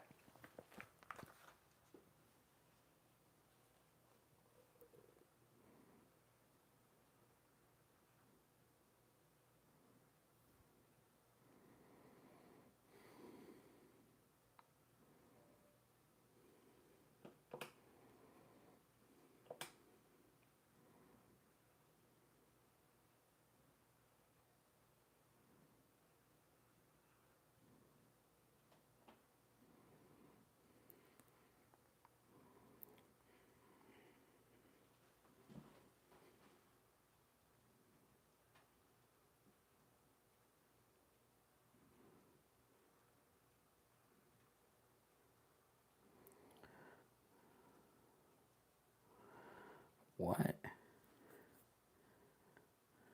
Okay.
Hour number 3 has begun. You're listening to Florida's longest-running radio show, The Steve Kane Show, on the radio since 1977.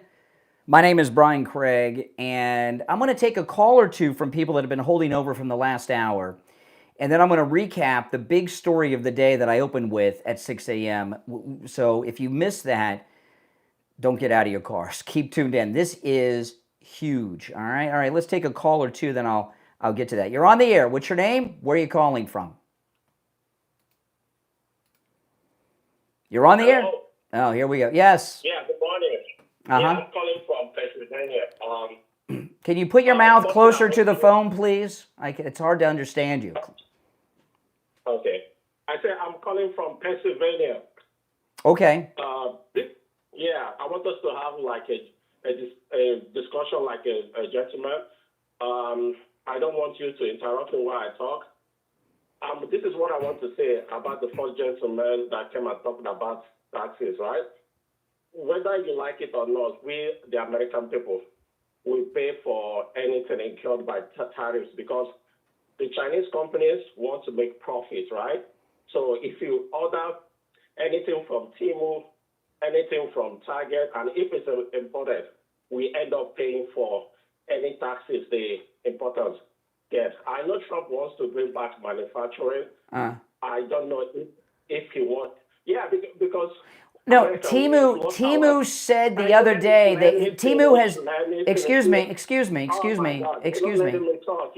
No. I'm gonna. I didn't agree to anything other than I asked you your name and where you're calling from. Now, you may have. I said this a few minutes ago, but you have a heavy accent, which means I have an accent to you. Maybe you didn't understand, so I'll say it again. Maybe I'll talk slower. Temu announced that they are not raising their prices and have not raised their prices, that they are eating the import costs from China. Walmart did the same.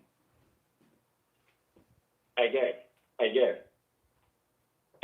even if Temu decides to eat the import from China, it still backfires on all of us because now manufacturing is not coming back to America. Okay. Because people manufacturing is coming back. Oh my God, this will cost a lot. That's the thing. You will not let someone else talk.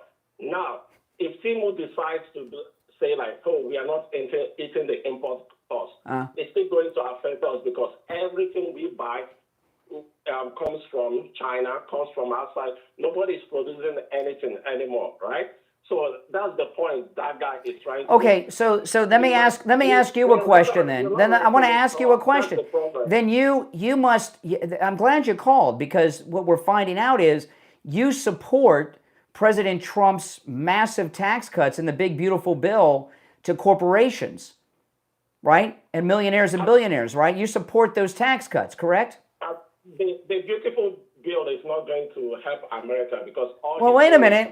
If you give the corporations and the millionaires and billionaires big tax breaks, they don't have to pay. If their taxes go up, which they were, wouldn't we have to pay for those taxes when they increase their prices to pay for the taxes?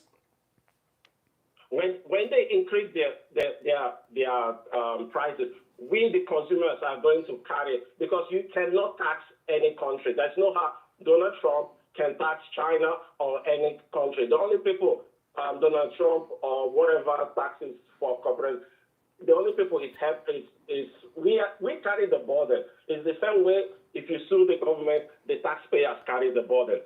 So you're in favor of the big beautiful bill, corporate tax cuts. Appreciate the call. Thanks so much. We have something we can agree on. You're on the air. What's your name? Where are you calling from?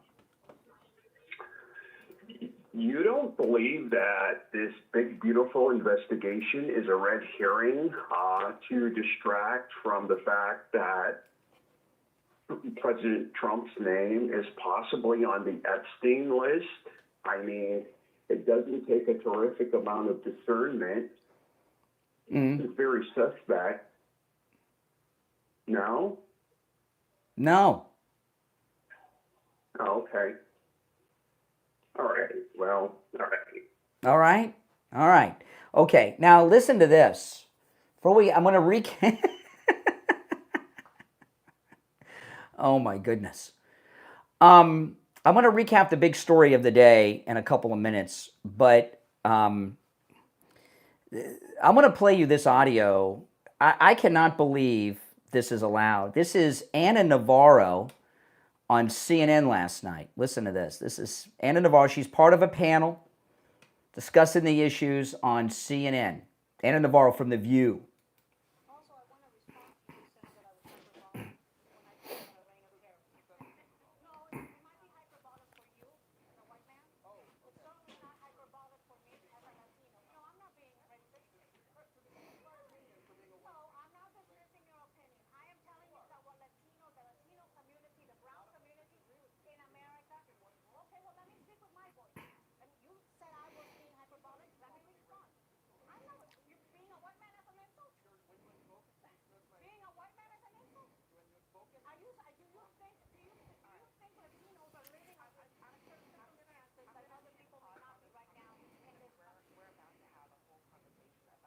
So here you got Ana Navarro, who I think her accent is fake, by the way. I think she plays up her accent so she can sound more Hispanic. Okay, she's been in this country as long as I have, and we live in the same part of the country because she's a South Floridian too. You know what I mean? What do you guys think? But what she said was she's dismissing this guy's opinion because he's a white man. How is that kind of racism allowed on CNN? You're on the air. What's your name? Where are you calling from? You're on the air. What's your name? Hello. Yeah, you're on the air. This is Mark from Jupiter. Hey, Jupiter, what's up? Hey, listen, I was wondering if the unmasking of ICE agents, that applies also to all the hooligans in the street in all these big blue cities in the country. Oh, the Antifas and stuff? Yeah. Them too? Yeah, the Patriot Front, Antifa. That's a great question. Yeah. Exactly. I guess they get their mask taken off too. I guess we have to unmask all narcotics officers, all SWAT teams. That would be, so safe for them and their family. Well, you know what's good? It's just unbelievable. It's a good question, and I'm just so confused because 5 years ago they were passing laws all over the country requiring masks. Now, if you wear one, you're a Nazi. Exactly. Yeah, how many mental patients do we still see in Publix? Yeah. Now maybe a couple of people have cancer or they have something where they need to wear it, but when you wear that mask, those people, there should be a law of no more masking. It's unsafe for merchants when you come in with a mask on. A couple years back, they tried to bring back America's Most Wanted on ABC with Elizabeth Vargas, and they couldn't do it because all the bad guys they had on video were wearing masks. And criminals are wearing masks. I remember once during the lockdowns, I went to the bank and the security guard was stopping people if you didn't have a mask on.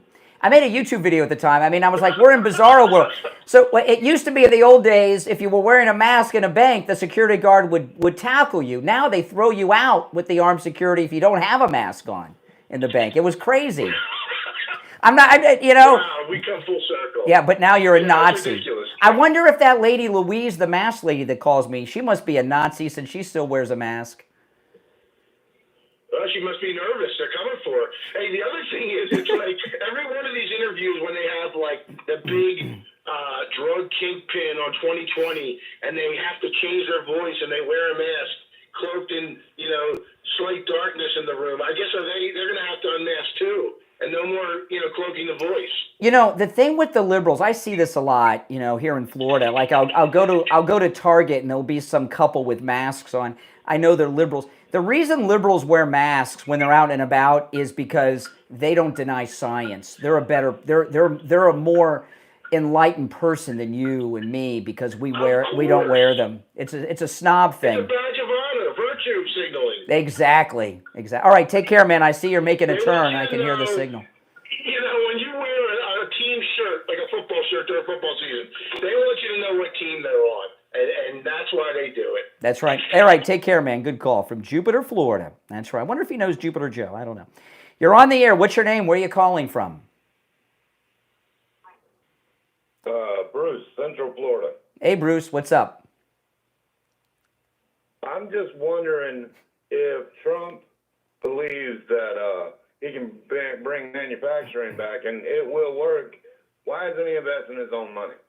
Why isn't he building a factory of any type? Because, well, first of all, you asked the question. I'm going to answer. Any of his money. I'm going to He's not answer. investing any of his money in this country. He's investing it in kids. No, hold on. No, the Trump organization has all kinds of things going on, but I'm going to answer your question.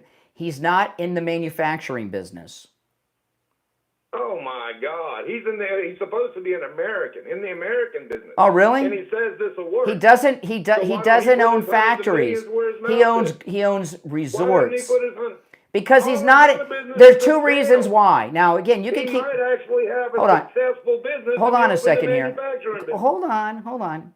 You can keep asking the question over and over. You're still going to look like a dummy. There's two reasons why. One is what I told you. He's not in the manufacturing business. Calm down, echo chamber. The second part. You just compared all right. Thank you very much. I'm going to finish my thought. There's two reasons why he doesn't. One, he's not in the manufacturing business.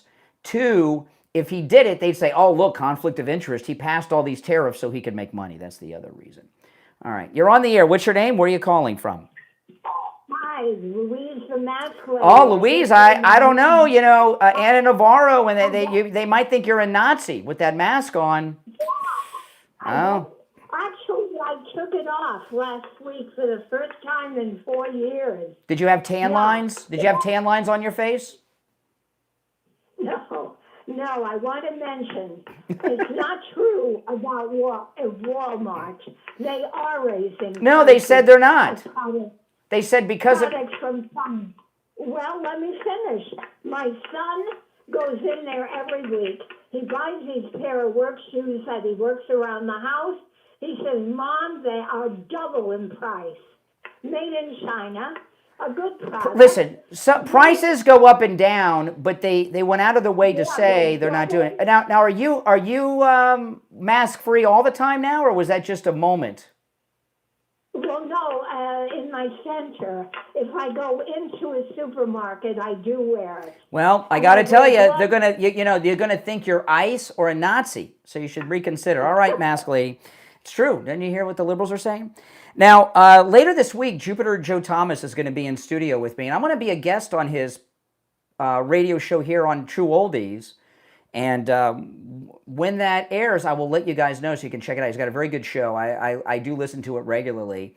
And he's going to be in studio later this week, Joe Thomas. If you have any questions you'd like me to ask him, send me a DM or something through the socials, and I'll ask him. But listen, stop risking your retirement. People play around in the stock market. It's one thing when you're young and you're in the workforce. If you lose money, you lose money, but you're still in the workforce and you're making more money. But once you're retired, you're no longer in the workforce. Making up that money is not like it used to be, right? When you were younger out in the... Stop risking your retirement. Give Joe Thomas a call. He's offering free phone consultations, which you can take advantage of no matter where you're located in the United States, and talk to him about annuities. Not only are you not risking your nest egg because you're not going to lose money, you're guaranteed a revenue stream for the rest of your life. Guaranteed income for life. Here's the number, 561-743-0999. 561-743-0999. And online, JupiterJoe.com. We'll be right back.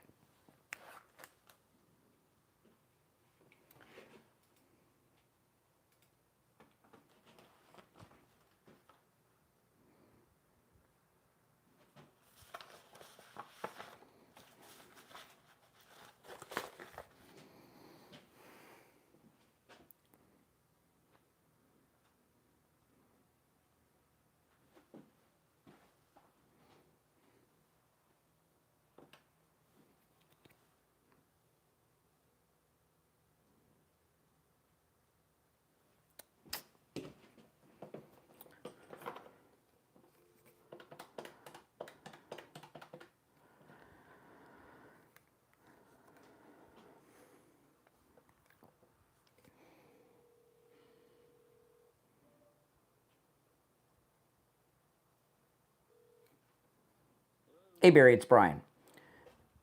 Hey there, hold on.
Welcome back, everyone. I'm Brian. You're listening to the Steve Kane Show, Florida's longest-running radio show. And on the line, we're checking in with Attorney Barry Siegel from the Siegel Law Group. Attorney Barry Siegel, good morning.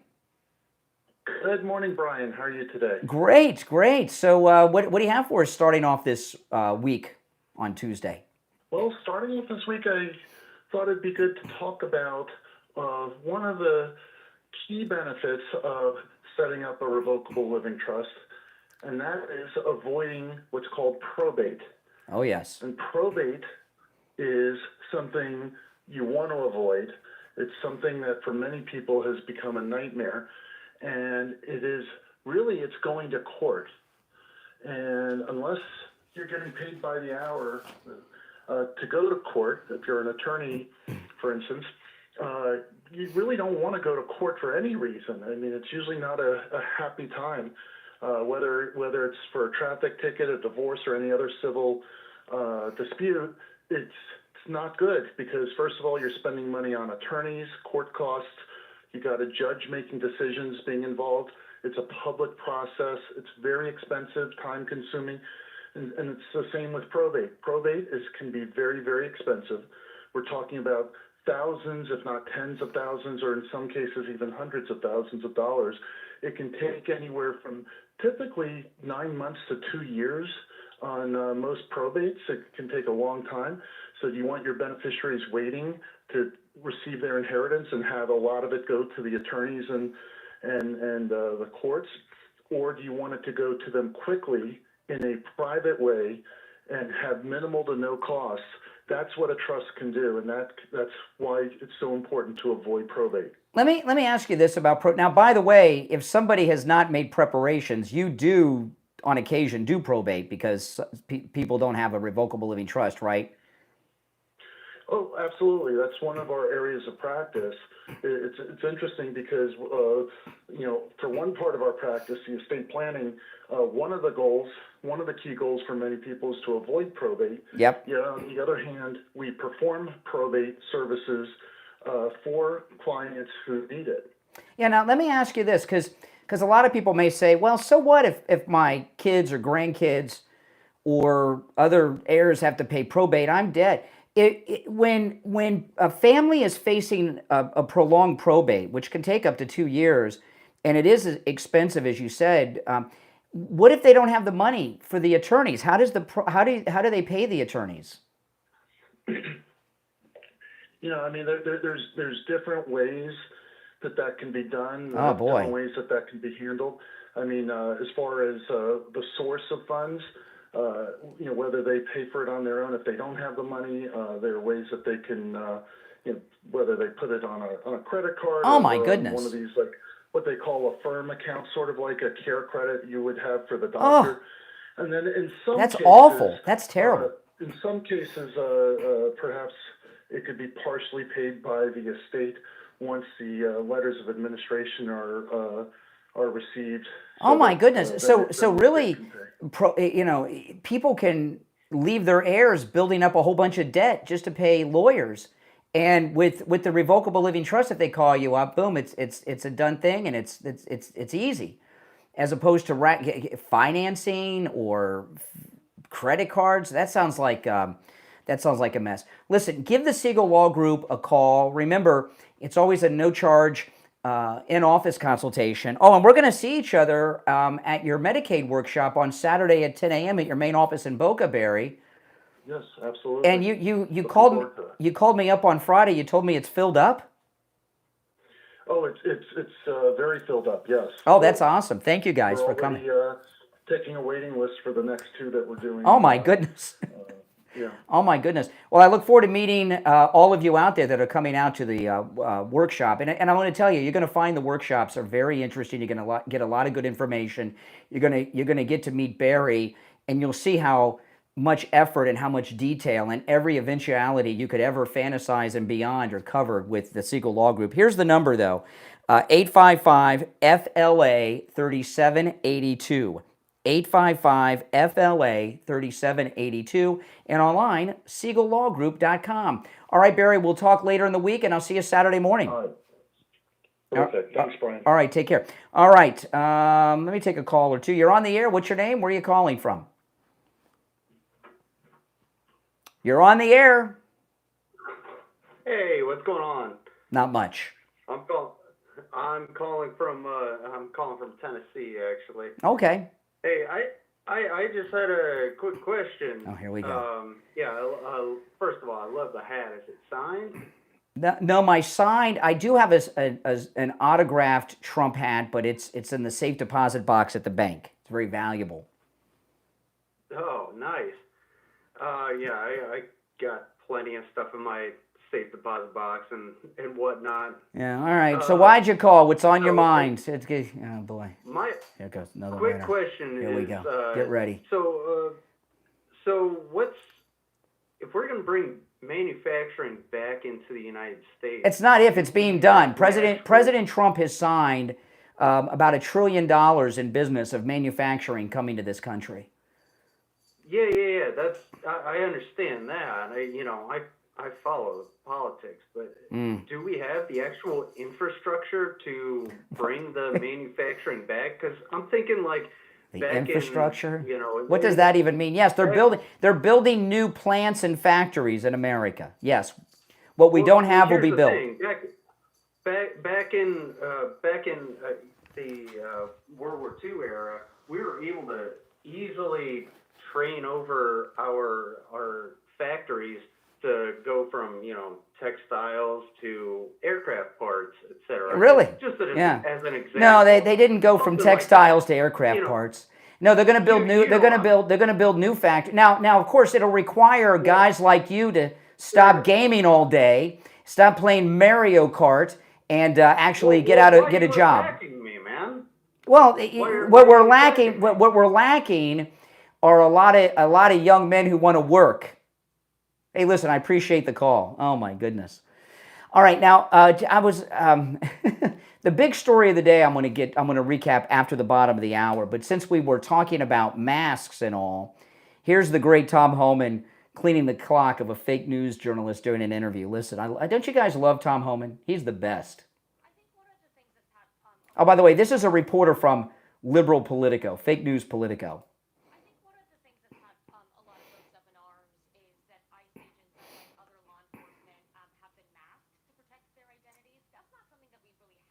And by the way, this reporter that's interviewing him, like many female reporters, is wearing a mask herself. She's so covered in makeup. These lady reporters that are taking issue with masks, if you see them out of their makeup, you wouldn't even recognize them. Look at Pamela Anderson without makeup. It gets kind of scary, but they're against masks.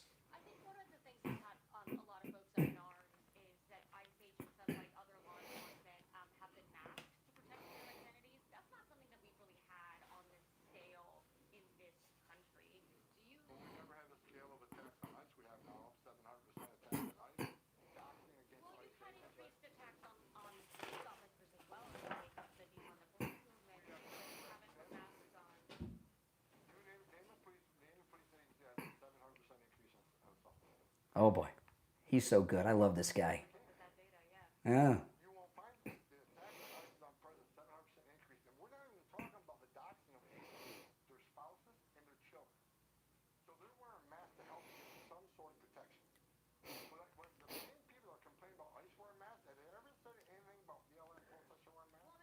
Oh.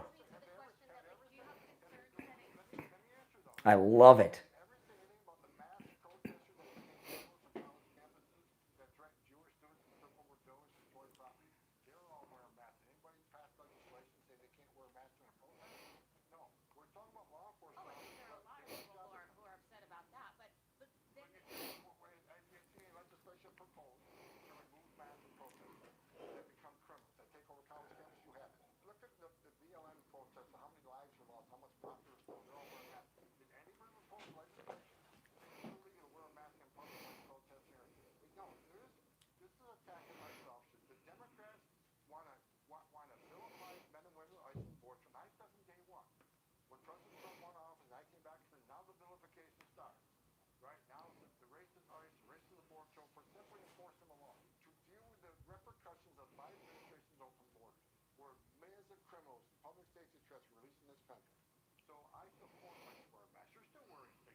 Isn't he awesome? Tom Homan. I love Tom Homan. Oh my goodness. He's the best. I mean, I'm scared of him, and I'm not even an immigrant, right? All right, now if you're on hold, hang in there. I am going to recap at some point soon the big story of the day that I led with at 6. If you're on hold, we'll take our bottom out break, come back with your calls, and of course the big story will get recapped. I'm Brian. You're listening to the Steve Kane Show, Florida's longest running radio show. We'll be right back.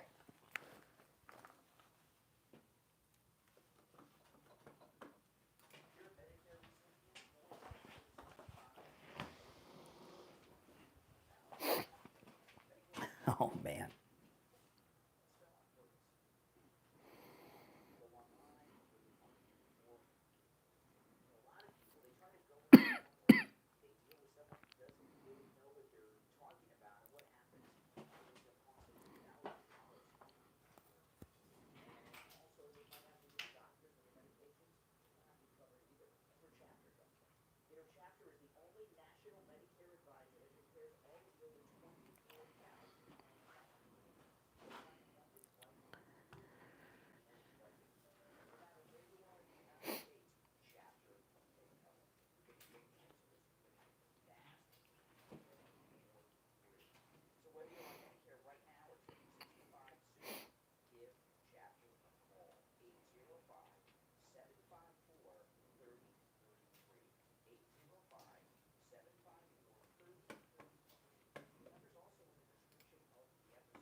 All right, we'll be back in less than a minute. If you're on hold, hang in there. Don't you guys love Tom Homan? Oh, my goodness. He does not play Tom Homan. Mm-mm.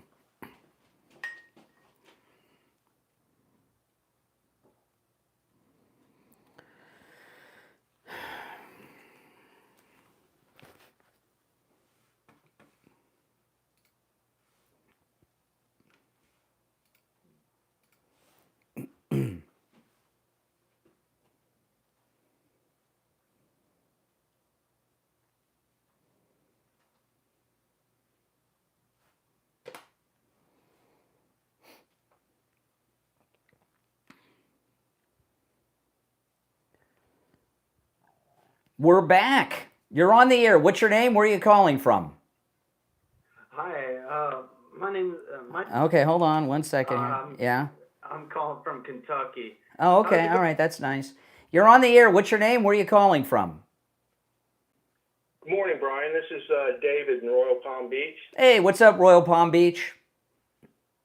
It's a good time up here. But in any case, I was calling about some of the things I think kind of being overlooked. When you talk about Tom Homan and the work he's doing, you need to take that into account with these other things. And what people are missing is right now, for the first time in history, it's unprecedented. We already have committed a minimum of $11 trillion coming into the U.S. That's right. Likely, if it continue to triple. And what's going to happen, since it's never been done in history, this is an experiment. When you get that much capital influx into the United States, that money is not going to be for services like it has been in the past. They're going to be building capital assets. In other words, buildings and infrastructure, even power plants. You know what it's like? It's really a new version of the New Deal. Yes, and what people are not realizing, I kind of have an economics background. What's going to happen is when you have this kind of influx in cash coming into the U.S., what's immediately going to happen, it must make your truck driver friend who called earlier very happy. Their wages are going to go up because there's going to be much demand for transportation. You're going to have higher paying jobs. You're going to have things that you can't even imagine. The amount of cash influx, it's going to be almost like the kind of cash influx that goes into Saudi Arabia. And there's a lot of construction jobs that are being created. At the same time, we're deporting all the illegal construction workers. You know, so I mean the number, but it is true what I was talking with that one guy. You know, these young guys that are Gen Z, all they want to do is sit around and play Mario Kart all day. They don't want to actually go out and get a job. They all want to be Twitch streamers or something. So the only difficulty is finding enough young men who want these jobs. But no, it's amazing what's going on. Amazing. Just one thing as far as it comes, you know, the president talks about, you know, the balance sheet of the country. In economics, one thing you really want for a country is infrastructure, because that actually adds to the balance sheet. And when they start building tens of millions of dollars worth of plants, buy the equipment, and they start making equipment here, generators and so on, this place is going to be like a souped-up Corvette or something. That's right. He's absolutely right. He's absolutely right, and people need to start looking at the whole picture instead of these individual little things. But that's basically all I wanted to say, and I really do appreciate your show. I mean, your real education, and you know, seeing the contrast of opinions that you get really kind of wakes people up, makes them think. But I do appreciate your show. All right. Well, I appreciate you. Take care. Appreciate the call, and it's nice talking to someone who's coherent. All right. Now, if you're on hold, hang in there. I want to recap this. We got a major development on a big story. It's in two parts, and I want to. The first part I played for you yesterday, but I want to play it again for the context. Now, yesterday I played a clip of John Solomon, who's a very credible reporter. He was with the Washington Times for a long time, and I played this clip of him yesterday, and then I'll play the update after. This is John Solomon at the Turning Point Conference Friday night, talking about what Pam Bondi's been up to. It's amazing.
Okay, so now that was I played that yesterday, and then last night, John Solomon was on Hannity, and he gave a lot. Now this is the major update. This is huge. This is a clip from Sean Hannity last night on Fox News. John Solomon gave a lot of detail as a follow-up to what he dropped on Real America's Voice on Friday. Listen.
Okay, now the reason he mentioned Comer is Comer was part of the panel. It was Hannity had Comer and John Solomon on, okay?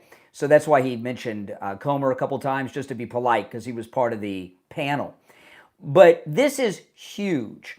And we're getting a lot of detail following up from the Friday night interview. And there's so much detail coming from John Solomon that I believe he's getting the information directly from the Attorney General's office. And you notice he said the FBI, that means Kash Patel, Pam Bondi, then he said FBI. So he said Justice Department and the FBI. So this is what Kash Patel has been working on with Pam Bondi all this time. And the details that he gave, these lawfare criminals think that they got away with it because a lot of what they did is past the 5-year statute of limitations. But what Solomon is saying, since they're putting this together as one big, beautiful arrest, it's a large RICO criminal enterprise, organized crime. There's no statute of limitations on that. The 5-year statute of limitations does not apply, and they're going back over 10 years. So over 10 years, the first instance of lawfare that I know of off the top of my head is the wiretap on Trump Tower. I think that was the first, and everything else, the dossier and everything came after. Am I right about that timeline? Was the wiretap on Trump Tower the first instance of recorded lawfare against the president? And then the dossier came after that? Or was the dossier first? You guys can let me know, but that's what off the top of my head, I believe. So they're going all the way back to that, all the way up through the campaign. And it looks like this would be the largest criminal conspiracy, organized crime ring in the history of the United States. And you even heard, he said even Obama is a part of this. There will be people who go to prison for this. This is huge. You know, the lawfare's got to be stopped, and President Trump understands this. And now we know why he's been so strong backing Pam Bondi. She's doing great work, and people have been saying, and hey, listen, I've been impatient too. Don't get me wrong. But they're thinking, President Trump and the people he hires, they're so much smarter than we are, aren't they? You know, because as opposed to going after Judge Mershon or Letitia or Fannie, it's all one big criminal RICO conspiracy. This is better by far. And when this eventually happens, and he's talking about soon we're going to start to get this. And since this was on Hannity, everybody has seen this. So I'm assuming others are going to start talking about it. What you're going to start to see is how one thing led to another. It's almost like a domino effect. Okay, we did the wiretap, then the Access Hollywood tape, then the dossier, and then this, and then that, and then they shot him, and then they tried to do it again, and then they did this. You're going to see how one thing led to the next, a timeline. You know, and it's what I was telling you guys yesterday. Everything they've done, for the most part, something didn't work, so they tried something else to try to get the public to turn against them. This is massive. Now, if you're on hold, hang in there. After the Gold Report, I'll take some more calls. Now, I was talking to Attorney Barry Siegel. I'm going to see a lot of you on Saturday. I can't say sold out because it's a free event, the Medicaid workshop at Attorney Barry Siegel's office in Boca, but it is more than a full house. And I'll tell you, I will give up my chair for someone who's there, okay? I don't mind standing. But this is, and I'm glad you guys are coming. Thanks so much. It's really amazing you guys are doing that. But this will be my first appearance post-weight loss. So I'm very excited, especially after my last appearance at Wings Plus on Inauguration Day, and I saw the photos. And could I ask that everybody delete those photos, okay, with my round face? All right, please. You know, looking at how I didn't realize I really needed to lose weight. I wanted to lose a little bit, but I really didn't realize how much I needed to lose until I saw myself in those photographs. And Coastal Weight Loss Secret, I lost all this weight, over 35 pounds. But, you know, if you want to lose 20 pounds or you want to lose 320 pounds, they can help you, and it works. Now, you know, I didn't do any exercise. Now, if I would have exercised, I would have lost the weight faster, but I was losing about a pound a day. That was fast enough for me. And in the Coastal Weight Loss Secret, no exercise, eating foods I would normally eat, and no prescription medications like Ozempic or anything. Now that I'm in what's called the maintain phase, right? I lost what I want to lose. I want to stay where I'm at now. And I'm wearing some jeans here. They're falling off my body. I got some skinny jeans, but they're dirty. These are the post weight loss jeans. They're falling off. I'm holding them up with my hands during the program this morning.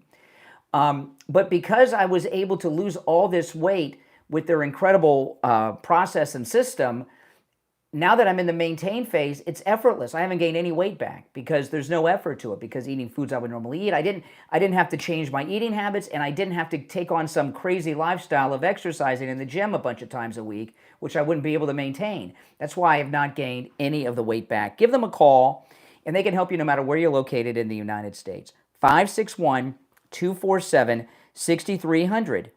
561-247-6300. When you call, make sure you tell them you heard about them on the True Oldies channel. And online, coastalweightlossecret.com. We'll be right back.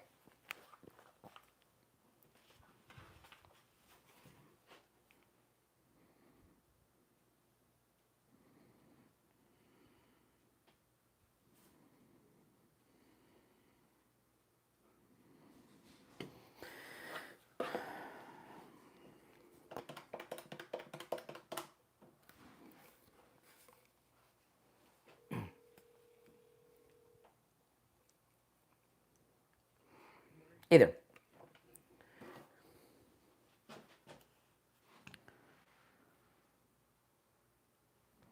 Right, less than a minute. If you're on hold, hang in there.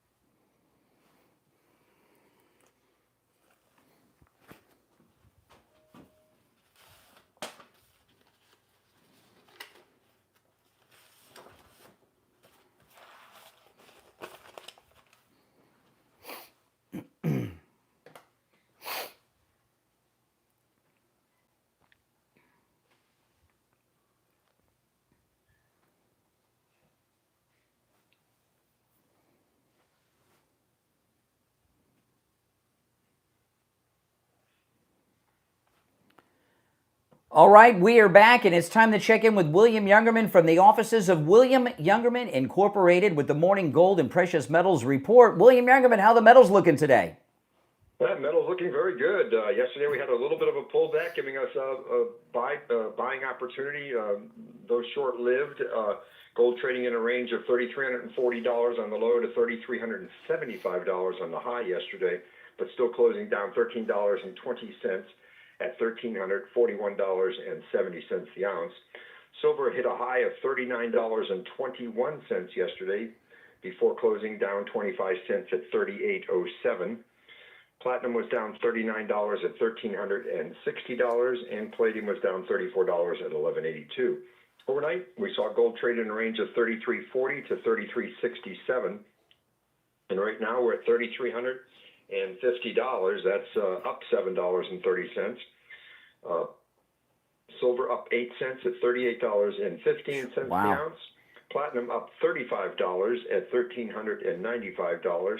And palladium gaining $43 at $1,225. So palladium, platinum gaining back pretty much all that they lost yesterday, and gold coming back. It was higher this morning, and it's right now at $33.50. Wow, everything's looking good. Now, yesterday we were talking about some of the great options when it comes to silver bars, but gold, you also offer gold and bars of really hugely different sizes.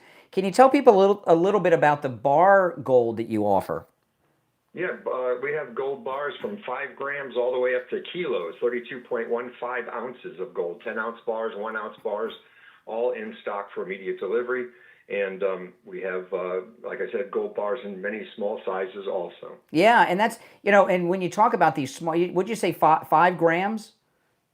Yeah, 5 grams for small gold bars. Yep. That's amazing. So, so when you're talking about gold, there's really something in pretty much everyone's budget. Give William Youngerman a call. He opens up at 10 a.m. His number is 1-800-327-5010, 1-800-327-5010, or stop in. His address is 150 East Palmetto Park Road in Boca, on the first floor of the Bank of America building, immediately east of US 1 Federal Highway on the south side of Palmetto Park Road. And you can find both William Youngerman's address and phone number on his website, williamyoungerman.com. All right, William Youngerman, we'll talk tomorrow. Okay, have a great day. All right, we are back, and let's go to the phones. You're on the air. What's your name? Where are you calling from? Brian from Deerfield. Hey, Brian, what's up?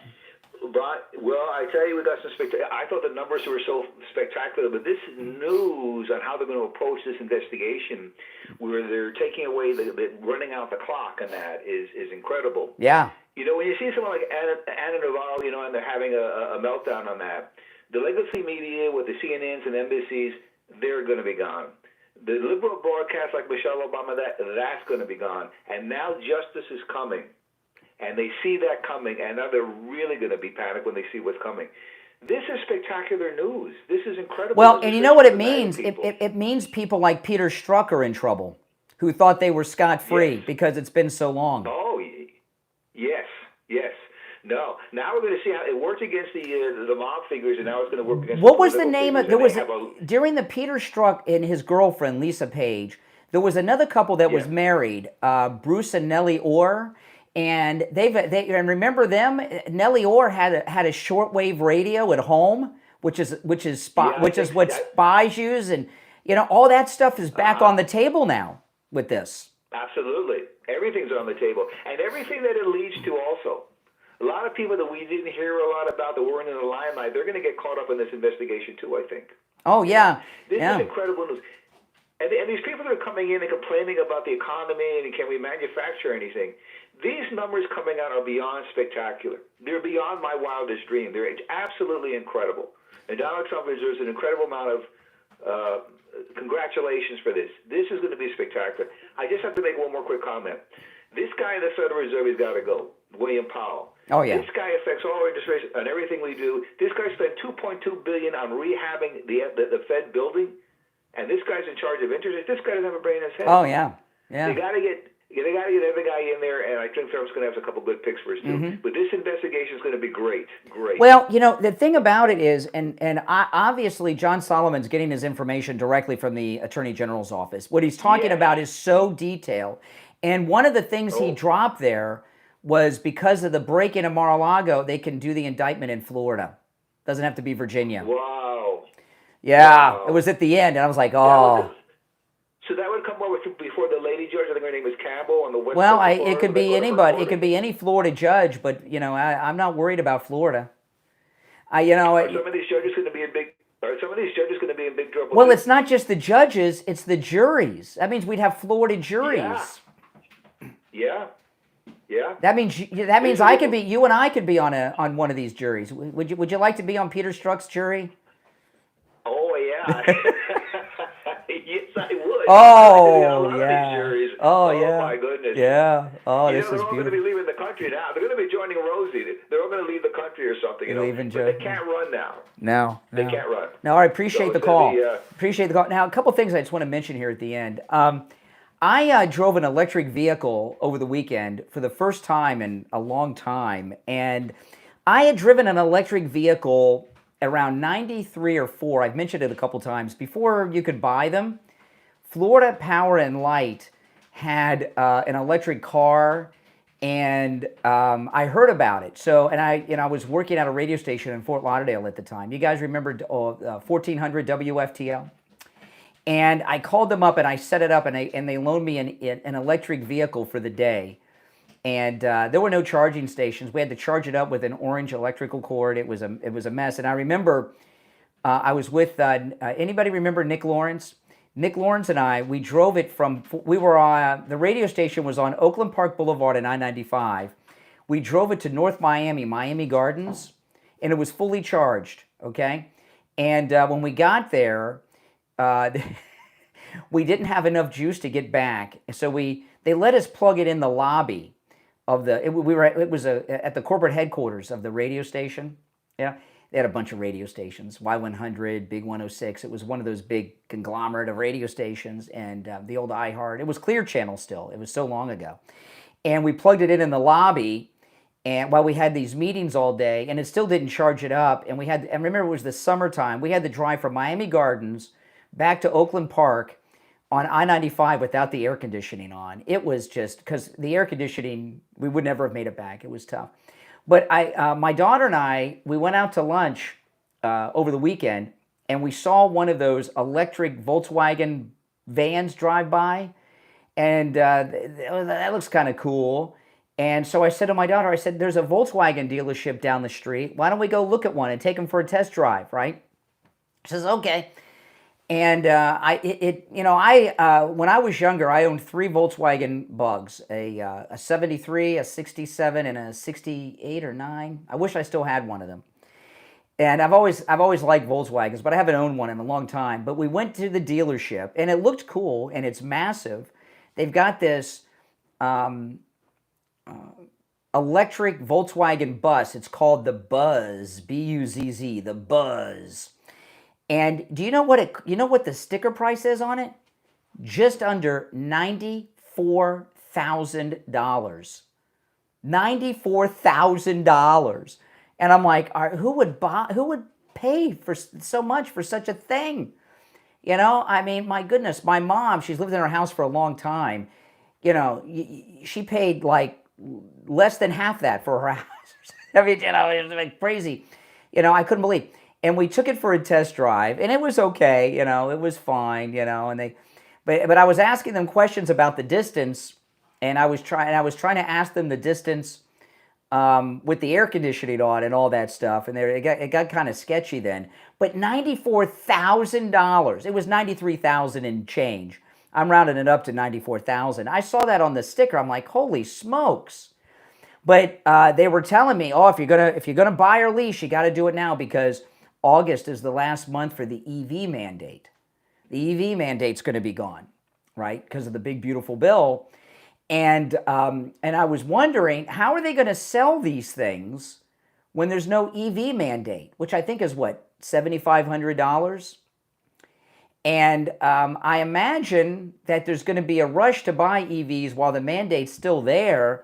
But I'm wondering if we come back a year later, will these vehicles even be in the showrooms anymore? And if they are, will they be at dramatically reduced prices? Like what I mean is this EV that I was looking at that was just, it looked kind of neat. I mean, you know, a little big. It was about the size of a RV. It was so big. But are they going to, yeah, I know, there's no, that's $94,000. That's without all the, you know, you still got sales tax and you got to register it and everything else. I mean, it's got to be like $100,000 out the door. I couldn't believe. But I could get a good deal on a lease with $10,000 down. I could get a payment around $600-700 a month. You know, with $10,000 down on the lease, I'm like, oh my goodness. Talk about virtue signaling, right? But then you got to pay to get the charger in your house, which I don't even know how much that cost, and they don't do that. So you got to call somebody, you know, an electrician, and do all that stuff. It's got to be $100,000 to buy that car. It's got to be, maybe even more. I don't know. But I'm wondering if those cars, after the EV mandate's gone, will they even be in the showrooms, these cars?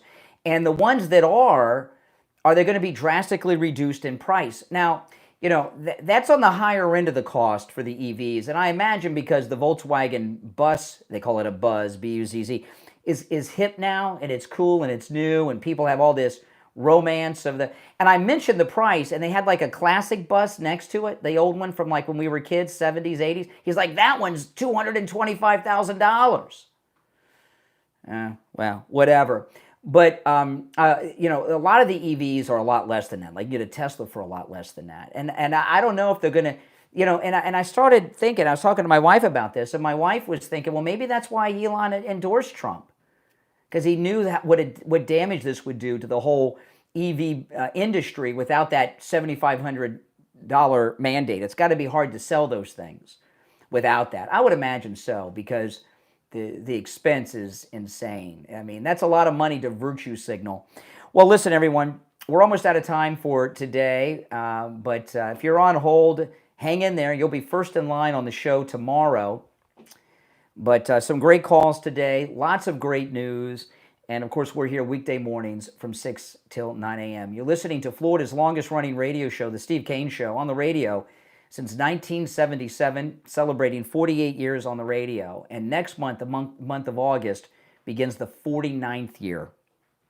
That's something. And that's absolutely amazing. I can't wait to get to the big 5-0, the 50th year. Again, my name is Brian. It's the Steve Kane Show. Thanks for tuning in, and thanks for the calls and the participation. Sorry I didn't get to all of you on the phones, but we had some pretty good conversations today, I must say. Take care. God bless America. God bless Donald Trump, and I'll see you tomorrow morning at 6 a.m. All right, and we're clear. Well, thanks, everyone.